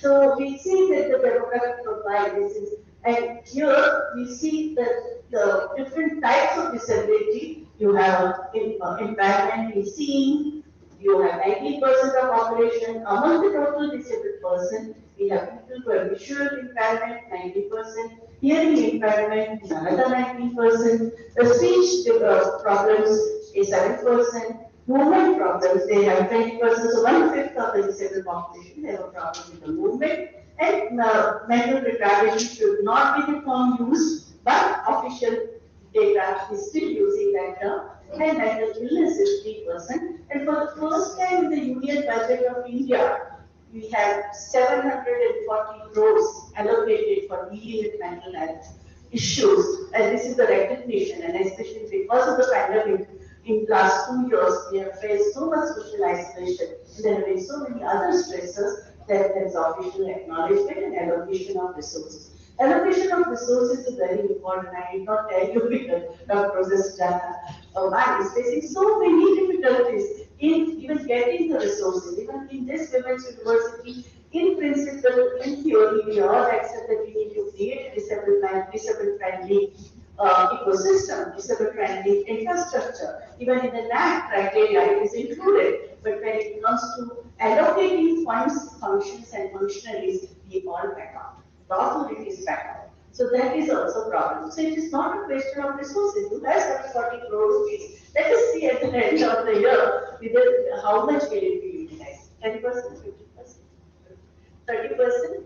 And that could depend on different states. How your politicians, bureaucrats, and the people who are institutions are responsible, because even fights don't come like that. You have to send proposal, you have to negotiate, you have to provide justification for why you need this kind of this thing. So you need people even when there is a fund. I did a study of UGC, 7, 8 schemes which UGC came up with for empowerment of women in the campuses. Most of the universities have not sent a proposal. Who is going to do? I will register on this vice chancellor's office. They, none of them, because even to spend money, you have to work hard. Okay? It's just not just money is parked in the ministry, it doesn't reach for the programs and schemes. So that we need to understand. Next, please. So in India, if you see the age cohort, no? So even the age-wise, if you see, this is the age cohort, 20 to 59. They have to be in the workforce.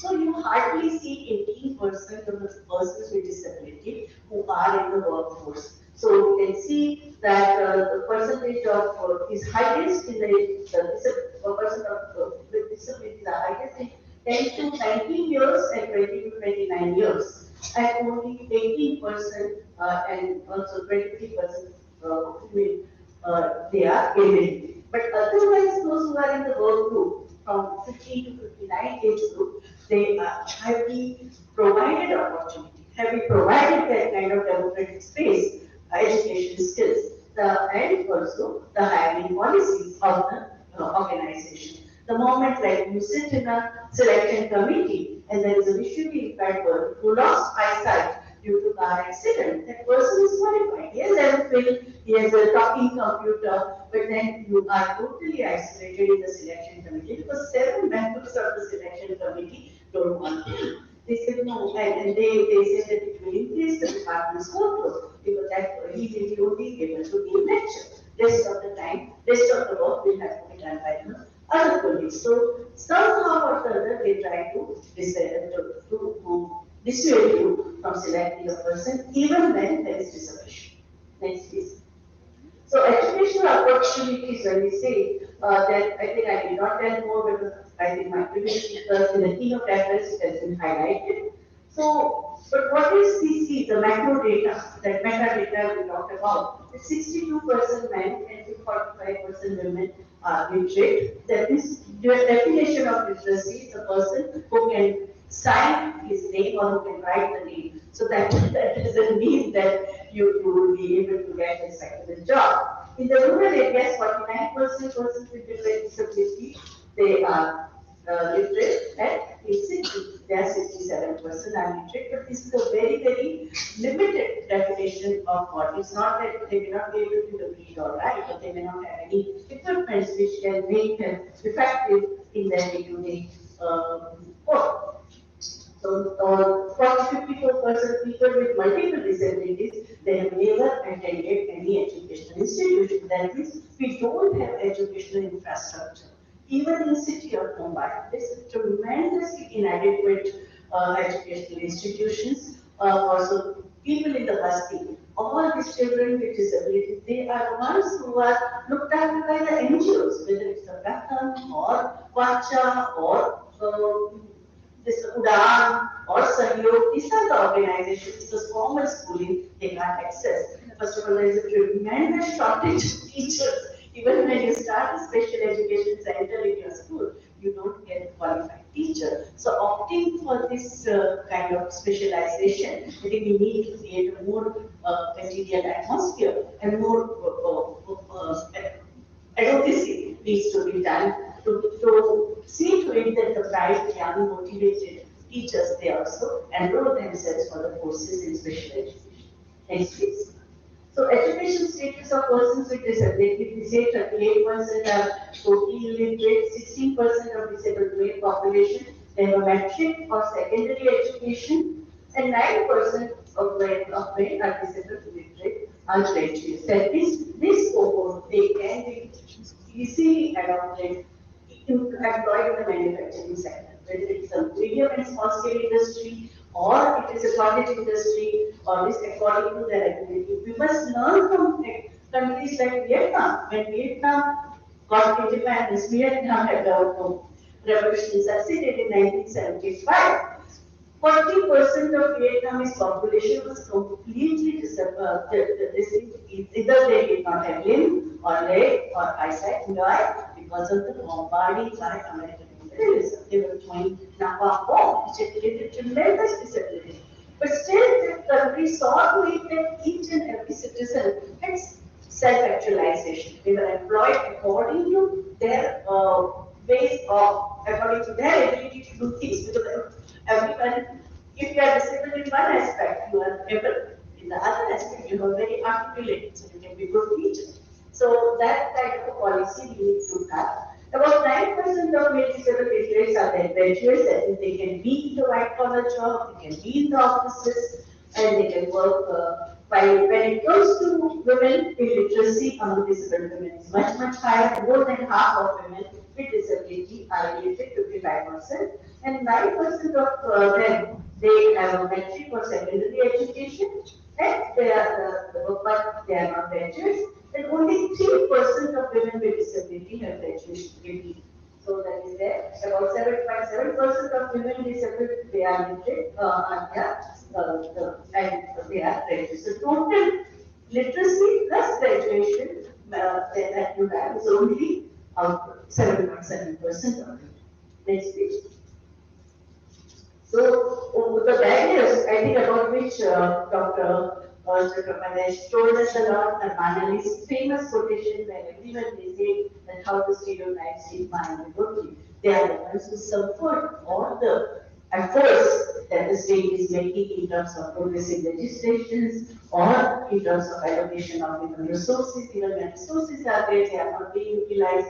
You have a special fund, I remember our continuing education department, lifelong learning department. They also get special fund for training of persons with visual disability. And so many of my students who are able-bodied, they had to, enroll for the course because they were not enough takers. Because there was no connection between those who need such access, like they live in a faraway suburbs. There is nobody to escort them to SNTT. So you have funds, you have vacancy, but there are very few takers. Xavier's College is the only one where there was special center for persons with visual disability, and the director of that center is also a person with visual impairment, and he is extremely proactive in utilizing whichever resources are allocated by the state government as well as the union government. In fact, the most insensitive response one finds is the local self-government bodies. So I think what I would request the special education department should have training for corporators. In the final analysis, how much macro level policies you have, it is implemented by the local self-government bodies. So urban and local self-government bodies, and 20 states in India have 50% reservation.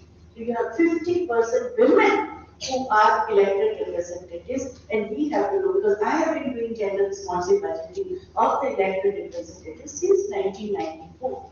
They are sensitive to water issue, they are sensitive to environmental issue, they are sensitive to Beti Bachao, Beti Padhao, but when it comes to persons with disability, they don't even see them as citizens. So I think that level of sensitivity we need to bring among the our elected representatives, because they are the ones who have area development for Mumbai. Every corporator gets 5 crore rupees for development of their respective ward. How many corporators have used this 5 crore rupees? How much percent they will give money for sports? They will give money for reading the library, or even a free this thing for senior citizens, Nana Nani Park.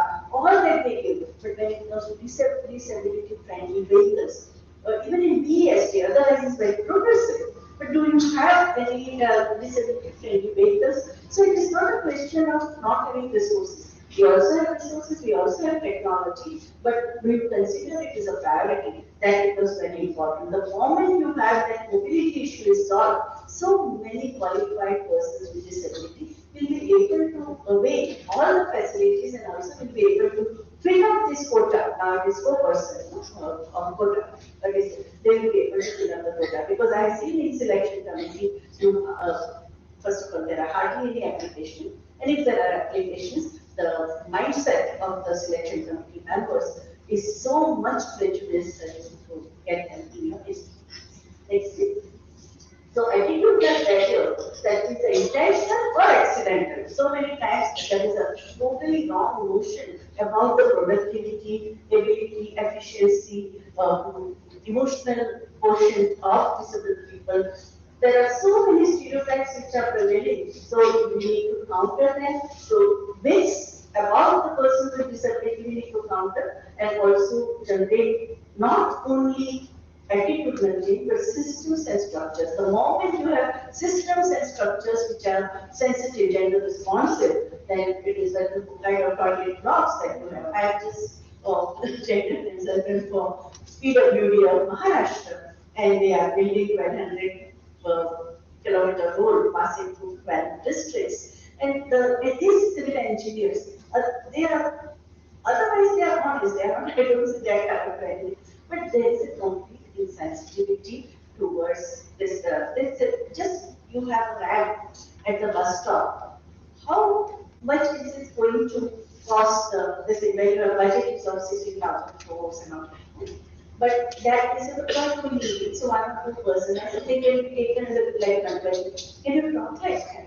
Wheelchair bound people, they need to have ramp. And when you're constructing the new road, why can't you do that? In not so many malls and new construction are taking place, why can't you put the system in place from the very beginning? So that is very, and now at least even in the municipal corporations and all, people have been discussing this issue, not at an implementation level, but at least in principle they accepted we need to do that. So affirmative action, full-time jobs, social protection, social security measures have to be implemented judiciously. It was the social workers who were providing support to women in distress at the time of tsunami or at the time of Latur earthquake, which also created so many deserts, or women feminists who were working in touch when the earthquake took place. And recently, while doing the relief operations, during the COVID, distribution of ration kit, or in ration kit, all other able-bodied people were in the queue,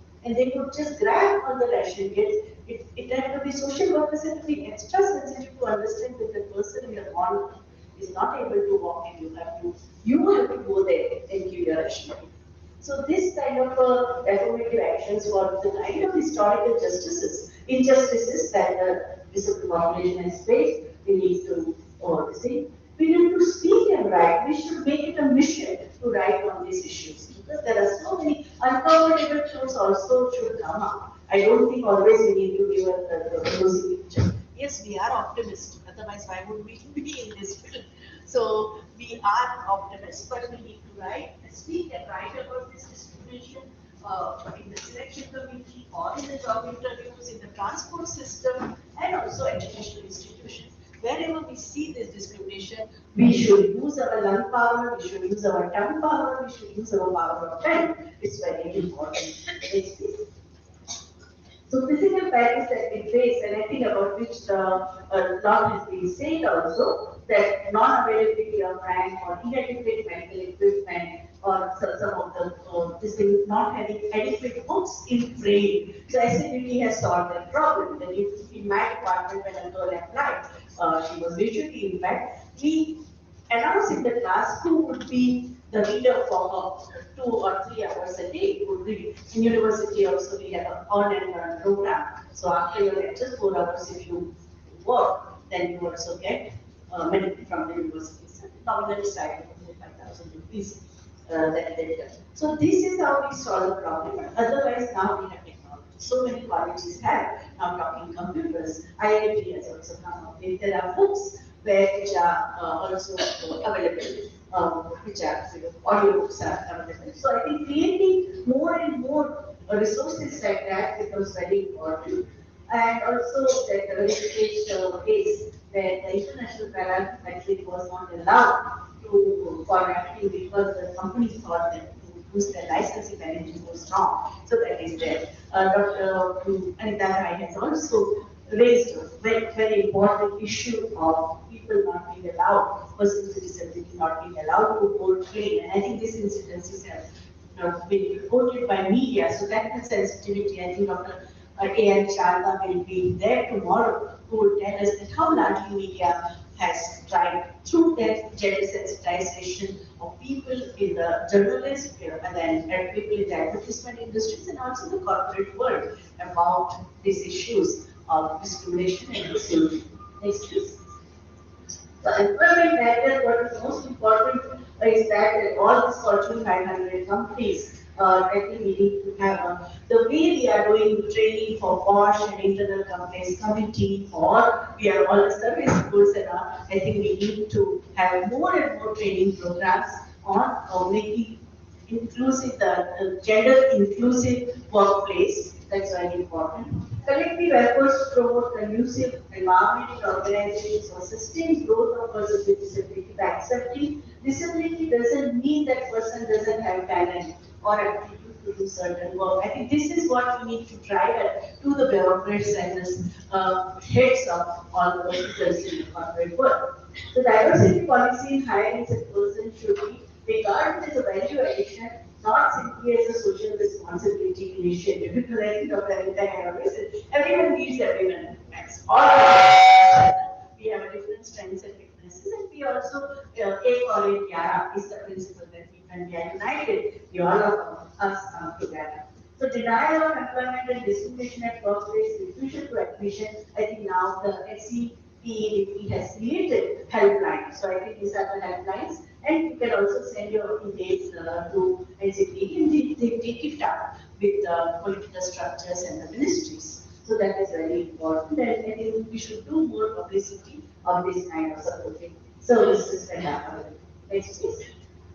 So educational barriers, that we see that inclusive education, which is also promoted by the National Education Policy. Now, yesterday we got another one, National Education Policy 2022. There also they are talking about this thing, but what we need is more resources. You can't leave it to private sector because it talks about public-private partnership or philanthropy, whatever. Philanthropic institutions will do that. No, the state has to take responsibility. It's very, very important that the government provides such facilities. If philanthropic institutions and private sector comes ahead and the trust also comes ahead, it's very good. But primarily it is the responsibility of the state. Girls with disability are subjected to face dual discrimination and intersectional vulnerabilities. They should be provided proper training and education for becoming socially and financially independent. And the government and civil society must work together and promote more and more employment for persons with disabilities. Health facilities barrier, I think that we have seen even at the time of pandemic, we saw how there is an organization called Rising Flame. They were organizing so many webinars about how disabled persons were getting excluded from vaccination program or the various kind of tests that were happening, and also the support services when somebody got coronavirus infection. So appropriate and timely access to health services is very important. On-time health facilities are very important. Even those who are working from home, so many companies, they ask their employees to work from home. The person with disabilities, their career that was also jeopardized during the pandemic. And the syllabus that they have, so every staff development program is now institutionalized. Each and every organization is organizing on a quarterly basis or on a 6-monthly basis, they organize staff development program. So in staff development program also we need to have a module on disability.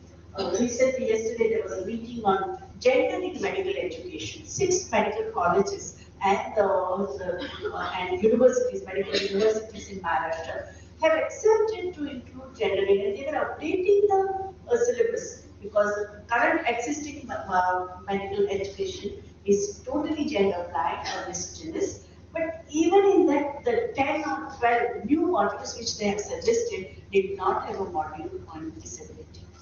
So then I say that a lot of work has been done, and I think we can do, it must be part of the medical syllabus. It's very, very important. So staff development programs, workers education program, officers training program, a module on rights of persons with disability, and the legal awareness about special provisions for employees with disability must be introduced, and any kind of discrimination is a punishable offense. You can't get away with it. I think that message has to be done. Next, please. So disaster management, I think Madam also told us when the keynote address that how in all disasters, whether it was a tsunami or earthquake or pandemic health emergency, the experiences from the field shows that persons with disability are often forgotten during the risk assessment plan.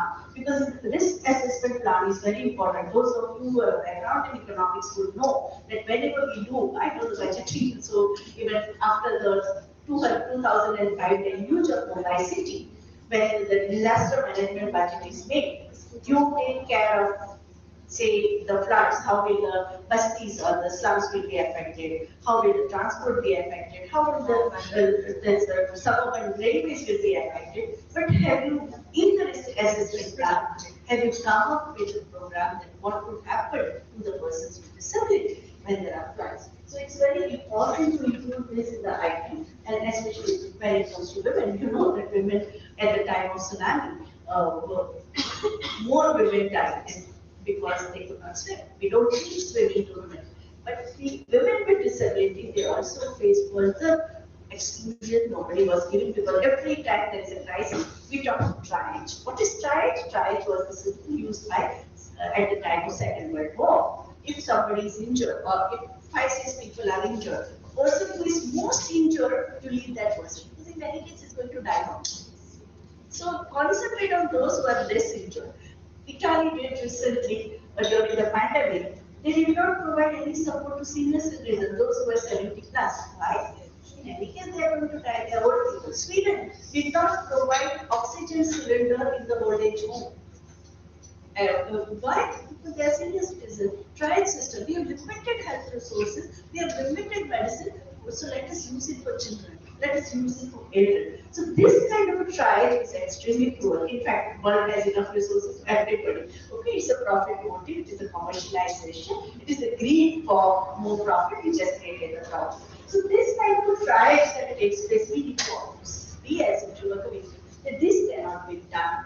Your resources have to be judiciously used. Let us find out ways. If there is shortage of funds, we will write new proposal, we will bargain, we will talk, we will make the issue public, we will do more advocacy. You can't leave certain people from any kind of a disaster support or the support services that we have. So accidents such as fire, the transport problem during heavy rains, heavy health emergencies such as pandemic, we have personally experienced that how persons with disability they are left out, and this should never happen. Next. Now, second topic was so the PWD. When we talked about PWD, is one good thing that PWD has done is it come up with a directive to all the state governments and union territories about the placement and height of signages, size of signages, weight, specific requirements for the public sector enterprises, then pictograms, then tactile learning, lighting, and illumination, graphical symbols, and specification for lifts. So all these directives are there, but as Madam said, they are there on paper. They don't get operationalized. So there are resources, there are directives, there are fund allocation, but insensitivity of this bureaucratic lethargy that comes in the way of operationalizing this thing. So the handbook on barrier-free and accessibility is very much there. You can easily download it. It's a freely downloadable handbook, which is given to all state governments and all the public policy departments who are doing the town planning. And now we are talking about smart city. 300 cities are selected for smart city investment, and smart city budget is extremely high. Everything is only about surveillance and CCTV camera. CCTV cameras and surveillance don't show it. You have to make human development investment. So in that, when you go to this infrastructure support, physical support, security support or security should not be left out. That should be very much to be there. The security, what security to be provided at Bombay Suburban Trade? Bombay Suburban Trades are supposed to be the best transport system, affordable transport system in the world. People from Latin America and Europe and all, they come just to see Bombay Suburban Train. But that compartment for disabilities, do we provide any support? For we women's movement have demanded, so women, as she said, that it's a lot of administration, like disabled people are excluded even from the administration. So now we have security for the women's compartment. We have both CCTV camera and we also have police, women police or sometimes police, they are there. But to what extent have we provided security for separate compartment where we have for the disabled people? In fact, so many times disabled people are driven out of that compartment and the police, they control the compartment. So that is also the reality. So I think providing only support structure will not be enough. We need social protection and we also need more consciousness among the citizens. Even NSS students. Why can't we give NSS students 1,700 hours of work for society? When we do the cleaning of Juhu Beach or when we do the tree plantation, why can't this become an agenda for us to make people aware about the lives of disability? Next please. So there is a role of disabled population. If disability happens due to industrial accident, due to disasters, due to any kind of medicine that we are using, the lifestyle that also creates, and also life expectancy has increased. In our grandparents' time, people would die at the age of 65, generally. Now you have my mother's time, 80 plus. Now you have families with 4 generations of population. So you have people in their 90s also. So the geriatric disability has also increased. Disabled population in our country because 10% in 2000, 14% in 2005, 19% in 2010, 24% in 2015 and 21. We have 1/3 of Indians who are facing one or the other kind of disability. Population pyramid is going top heavy. You have more senior citizens and middle-aged people. Birth rate is going down. We have 20 states in India where total fertility rate is below stabilization. That means couples have one child or linked family, double income, no family or no children. So when you have a lower percentage of young population, you need massive investment in disability-friendly technologies, which is very, very important, and also various skills that we need. And what kind of community life we create, which provides support to each other. I remember one very good example of Professor Randeep Kothari. Many of us know he is a political scientist. He lost his eyesight in his old age. So people from all the people in that center, they decided to have their built flats in the same apartment. And all of them, they were upper retirement, they were staying in the same apartment. And 10 o'clock in the morning and 4 o'clock in the afternoon, they would meet just to read newspapers to Dr. Randeep Kothari. And they would see to it that he said that there was a help, but still they would see to it. So this kind of community life. Similarly, in Baroda, they have created such community life. People with someone has a stroke, other one has a arthritis, and the community which they have created of more than 100 senior citizens, or even people with different kind of disability, that is providing support to each other. So I think this is a very important thing that we need to understand. The most distressing aspect is to protect the budget. In fact, all over India, the organizations of persons with disability have been extremely unhappy that when 15% of India's population, this is only 0.09% of budget. So you can imagine that what kind of resources the state is spending. So you are on your own. Okay, life is mine. You have to manage on your own. And budget has been reduced. Only in 1920 we had 0.0%. But currently, even in the pandemic years and post-pandemic, budget has reduced. So we need to log in. Because unless you ask, मांगे बिना मांगे नहीं देंगे. तो सरकार महंगा क्या देगी? So I think we need to articulate, we need to ask for it. The way senior citizens are doing their senior citizens budget. Child rights organizations are asking for child budget. Women's groups and gender economists are asking for gender responsive budget. So we need to have include the, because any commitments, any promises, any big alarms, if they are not backed by money, if they are not backed by funds, functions, functionaries, then they are on the news. They will only remain on their own. Next, please. How can person with disability tackle disability barriers? So one is the state has to take responsibility. We need progressive legislation. We also need the more political representation. The way transgender community, they have realized, LGBTQIA community have realized, unless you have a political voice, you are nowhere and they are also standing. So we need to have political presence. We should become a constituency. The person, and there are certain ways that the defeat disability barriers is a first step is acceptance. And how do we create this acceptance? By talking about it, by shouting loud about it, by doing more researches, and by organizing this kind of public discussions, and also public hearing. They are very important. Women's groups have used public hearing and Lok Adalat as a means of bringing the issues on a agenda, important agenda. Role of family and caregiver is crucial in this regard, in place of making PWD dependent on others, having a sympathetic attitude, and they should encourage them to become self-dependent, confident, and assertive. Recently, there are a couple of Bollywood films which they have, I think, seen, the American film also talked that the mother's role in making him confident and self-dependent.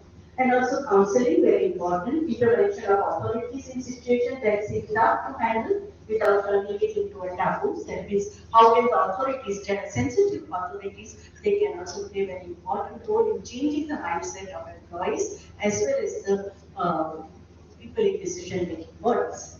Next, please. The action agenda, I think it is the National Committee on Rights of Persons with Disability, which also came up with they made representation to Niti Aayog, and they came up with the 15-year vision, 7-year strategy, and also 3-year action agenda, which they talked about. And they said, how can the Rights of Persons with Disability Act 2016, which is also inspired by United Nations Convention on Rights of Persons with Disability, UNCRPD, and also RPWD Act. So how can we make this act more meaningful by taking it to the governance structures, to the politicians, to the citizens at large, and also to the institutions of engineering or scientific institutions. There it is also very important. Even in the most of the, like IIT and all, they are technocratically very advanced.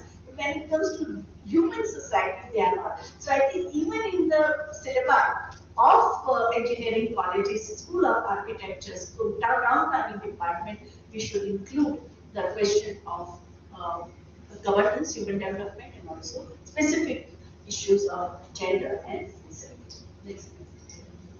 So in this kind of a different situation where all these are working women and they all are playing important productive role in the economy, and they have been, and that's why you need that. Even social support. Now this girl did not have wheelchair, but it was not possible to use wheelchair in the roads which were there in her rural area. So it is the supportive family members, supportive friends. They are the ones who provide the temporary relief. And we also need to also ask the state to come up with a more for this kind of concern. For example, in the road repair department, they say that soft roads are better. Now, if you have a soft road, person with wheelchair cannot use them. So, if the ADB, luckily for us, the team which came from Asian Development Bank, which had given 16,000 crore rupees to Maharashtra government, all of them were women. Civil engineer, environmental engineer, finance officer, chief of the ADB committee, all of them were from different Asian countries. And they said if Thailand can do it, why can't India? If Philippines can do it, why can't India? If Indonesia can do it, why can't India? And they said that no, soft road is not a solution. You need to have a hard road so that it can become becomes disability friendly, it becomes elderly friendly, it becomes friendly for women who are carrying so much of weight on their head, on their babies and all in the rural areas. So enhancing employment opportunity for persons with disabilities, the whole blueprint has been given with 100 points to the Niti Aayog by this Department of Empowerment of Persons with Disability. They have created this compass and NCPRB has given this, and they have also lobbied for 3 to 4% of reserved seats. So quota becomes very important. And to see to it that wherever you are, quota is implemented. It is not supported. Next, please. Now, another thing is that of employment exchange. You know, if you see the employment exchange data, persons with disability who enroll themselves for employment exchange have reduced. Why has it reduced? Have we done any research on it? That why 20 or 30 years back, more persons with disability were registering themselves from employment exchange? Is it the insensitivity of employment exchange bureau which is discouraging them to report, or the reporting system has changed? And so I think these kind of researches are very important. So micro area levels, your MA students, your this thing for dissertation, for project work, I think this kind of topic should be given so that we can come up with the alternative and we can suggest to the government what can be done. Next, please. So another very important thing is about the skill development. National Skill Mission, we have a Skill India, we have a Stand Up India, we have a Startup India, we have so many programs which are functioning on a mission mode. And what are they disability friendly? Are they gender inclusive? First of all, there is a demand by the gender economists that there should be quota for this kind of for any skill development program that we have, whether it is a National Rural Livelihood Mission or RSCTI or DDU and as well as National Urban Livelihood Mission. All this livelihood mission should be inclusive of gender and disability. So another very important thing is about the NREGA, National Rural Employment Guarantee Scheme, which is the flagship program of Government of India. In fact, it saved us during the pandemic because even BA, BCom, MA, MBA, BE, all of them were enrolling for NREGA. It was not only for the poorest of the poor women. Can we make NREGA more meaningful rather than just breaking a stone and all? Because it's a flagship program. The budget of NREGA is 11,000 crore, 17,000 crore. It's a massive deal. How can we make NREGA program more effective, use the same money and see to it that people with variety of disabilities, they also get employed in this program. And with the skill training, the new skills that we have. So we have a Punjab, Rajasthan, Karnataka, Tamil Nadu, Gujarat, Haryana, and Chhattisgarh. They have conducted the study. Kerala and Tamil Nadu are the only two states which have census of how many people have disability and which type of disability. Accordingly, can we do the manpower resource planning? Can we do the human resource planning and generate jobs? It is possible with the technology today that it is possible. Next, please.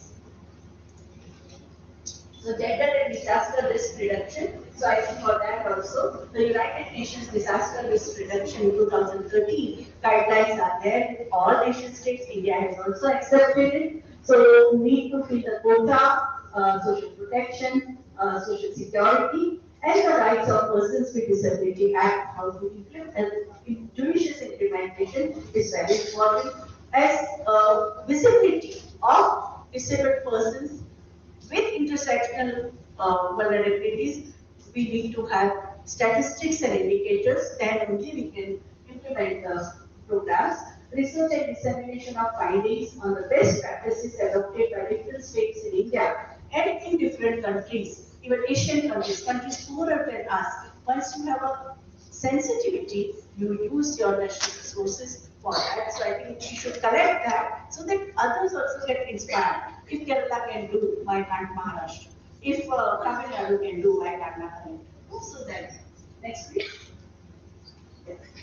So no one is included unless everyone is included. Okay, that is the slogan, a Sustainable Development Goal. And Madam told us in the keynote address about all 17 Sustainable Development Goals, which are very important. So 2.1% of India's population lives with some kind of a mental or physical disability. About 15% of world population lives with some form of disability. And as a part of human diversity, persons with disabilities have every right to play an active role as members of society with dignity and respect. When we talk of human development, we are focusing on education, employment, and health. But what about dignity? What about self-actor? What about your self-esteem? That's very important. And once the different forms of barriers and stereotypes are removed, assimilation of persons with disability in the mainstream and their equal participation in all walks of life will contribute to human development. So I also that we are talking about with an optimistic note. And civil society, government, and all stakeholders encourage the mainstreaming of persons with disability and their prerequisite as promised in SDG 1, which talks about no to poverty, SDG 4, which demands quality education, SDG 8, which talks of recent work as per the ILO's directive in 2019 about the violence-free workplace, SDG 10, reduced inequality, SDG 16, peace, justice, and strong institutions, and SDG 17, partnership for sustainable development goals. Everyone is to partner. The countries with Israel has a more of technology to deal with disability, or we have the technology share also needs to take place. Next, please. These are the list of references. Armana's article in Times of India, then infographics are also very created by the Chennai's NGO, which is Equals Center for Promotion of Social Justice. We have ICPTV and the brief analysis of recommendations. Then we also have a Sarkar's article on disability is an inability to see people more, and also government of India's right to persons with disability bill. Now it has become act. And also Ankit Jinda's article NCP with its baseline study in 2014, NSSO data on disability, which first time focused on employment survey in that there was a section on persons with disability. NSSO has come up with a special report after the pandemic, which is called Persons with Disability Divyang Jan India, a statistical profile, which is very important. And also Smart City for All, in that also the disability groups have seen to it that it becomes inclusive. And an article by me remains inaccessible to the realization of digital divide. All these documents are in public domain. They can be easily downloaded from internet. Thank you for that.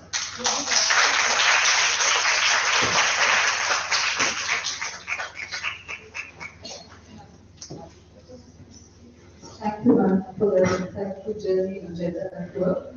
If anyone has any questions, we will pass the mic around. But because of time constraint, we will just take about maybe one or two questions. Pooja to the back. You see what is your assessment of NCPRD and all that? Do you think that a lot of work is happening? That's the only documentation we have. At the ground level, documentation so आते रहते हैं. But वो जरूरी है क्योंकि where to start from. Then wherever we are, अपनी Because then we were talking about the budget. If you remember, at the time of pandemic, the finance minister actually said that there is 1,000 rupees in 3 installments, which will be given to the disabled people. And you know how banks are, right? Banks are not always accessible to all.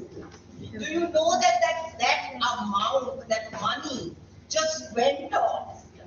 Nobody took that money.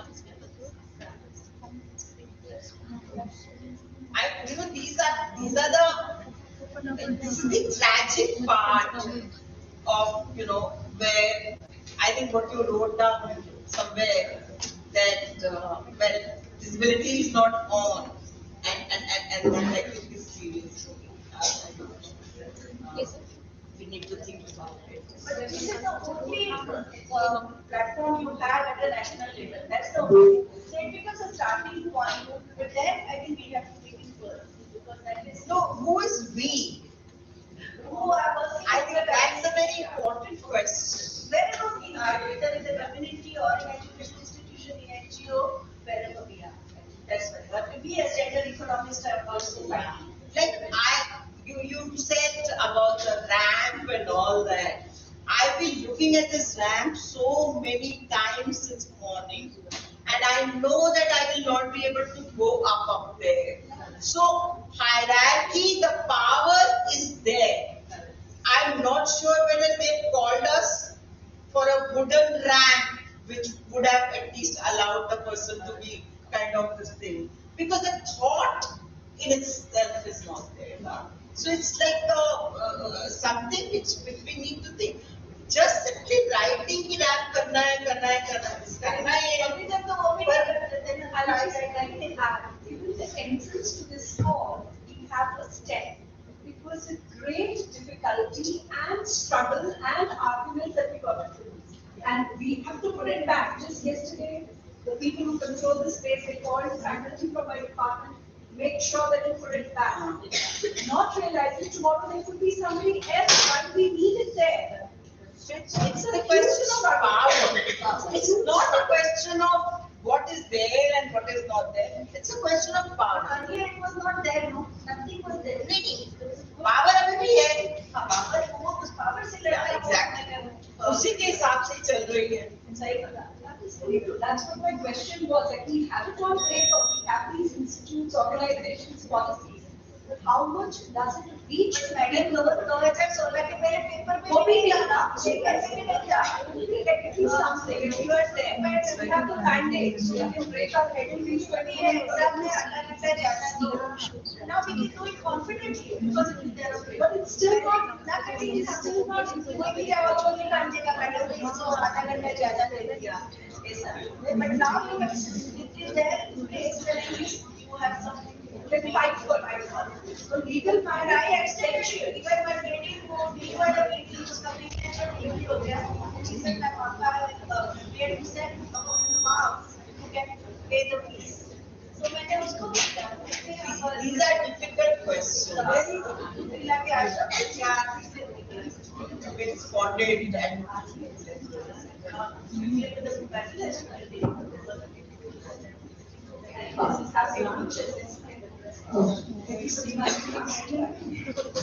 So, you're on that. Yes, of course. Of course, ma'am, absolutely. So that, I've had different people's input and so, but I would say it's going to start with education of what everyone is there, but yeah, I'm sure everyone's ready for some paper, some delicious, by now, the drivers still around breakfast. Lunch is from the auditorium, in exactly 45 minutes to ruminate over and cogitate over lunch. I request everyone to please leave back in time so that you can come on schedule. Thank you.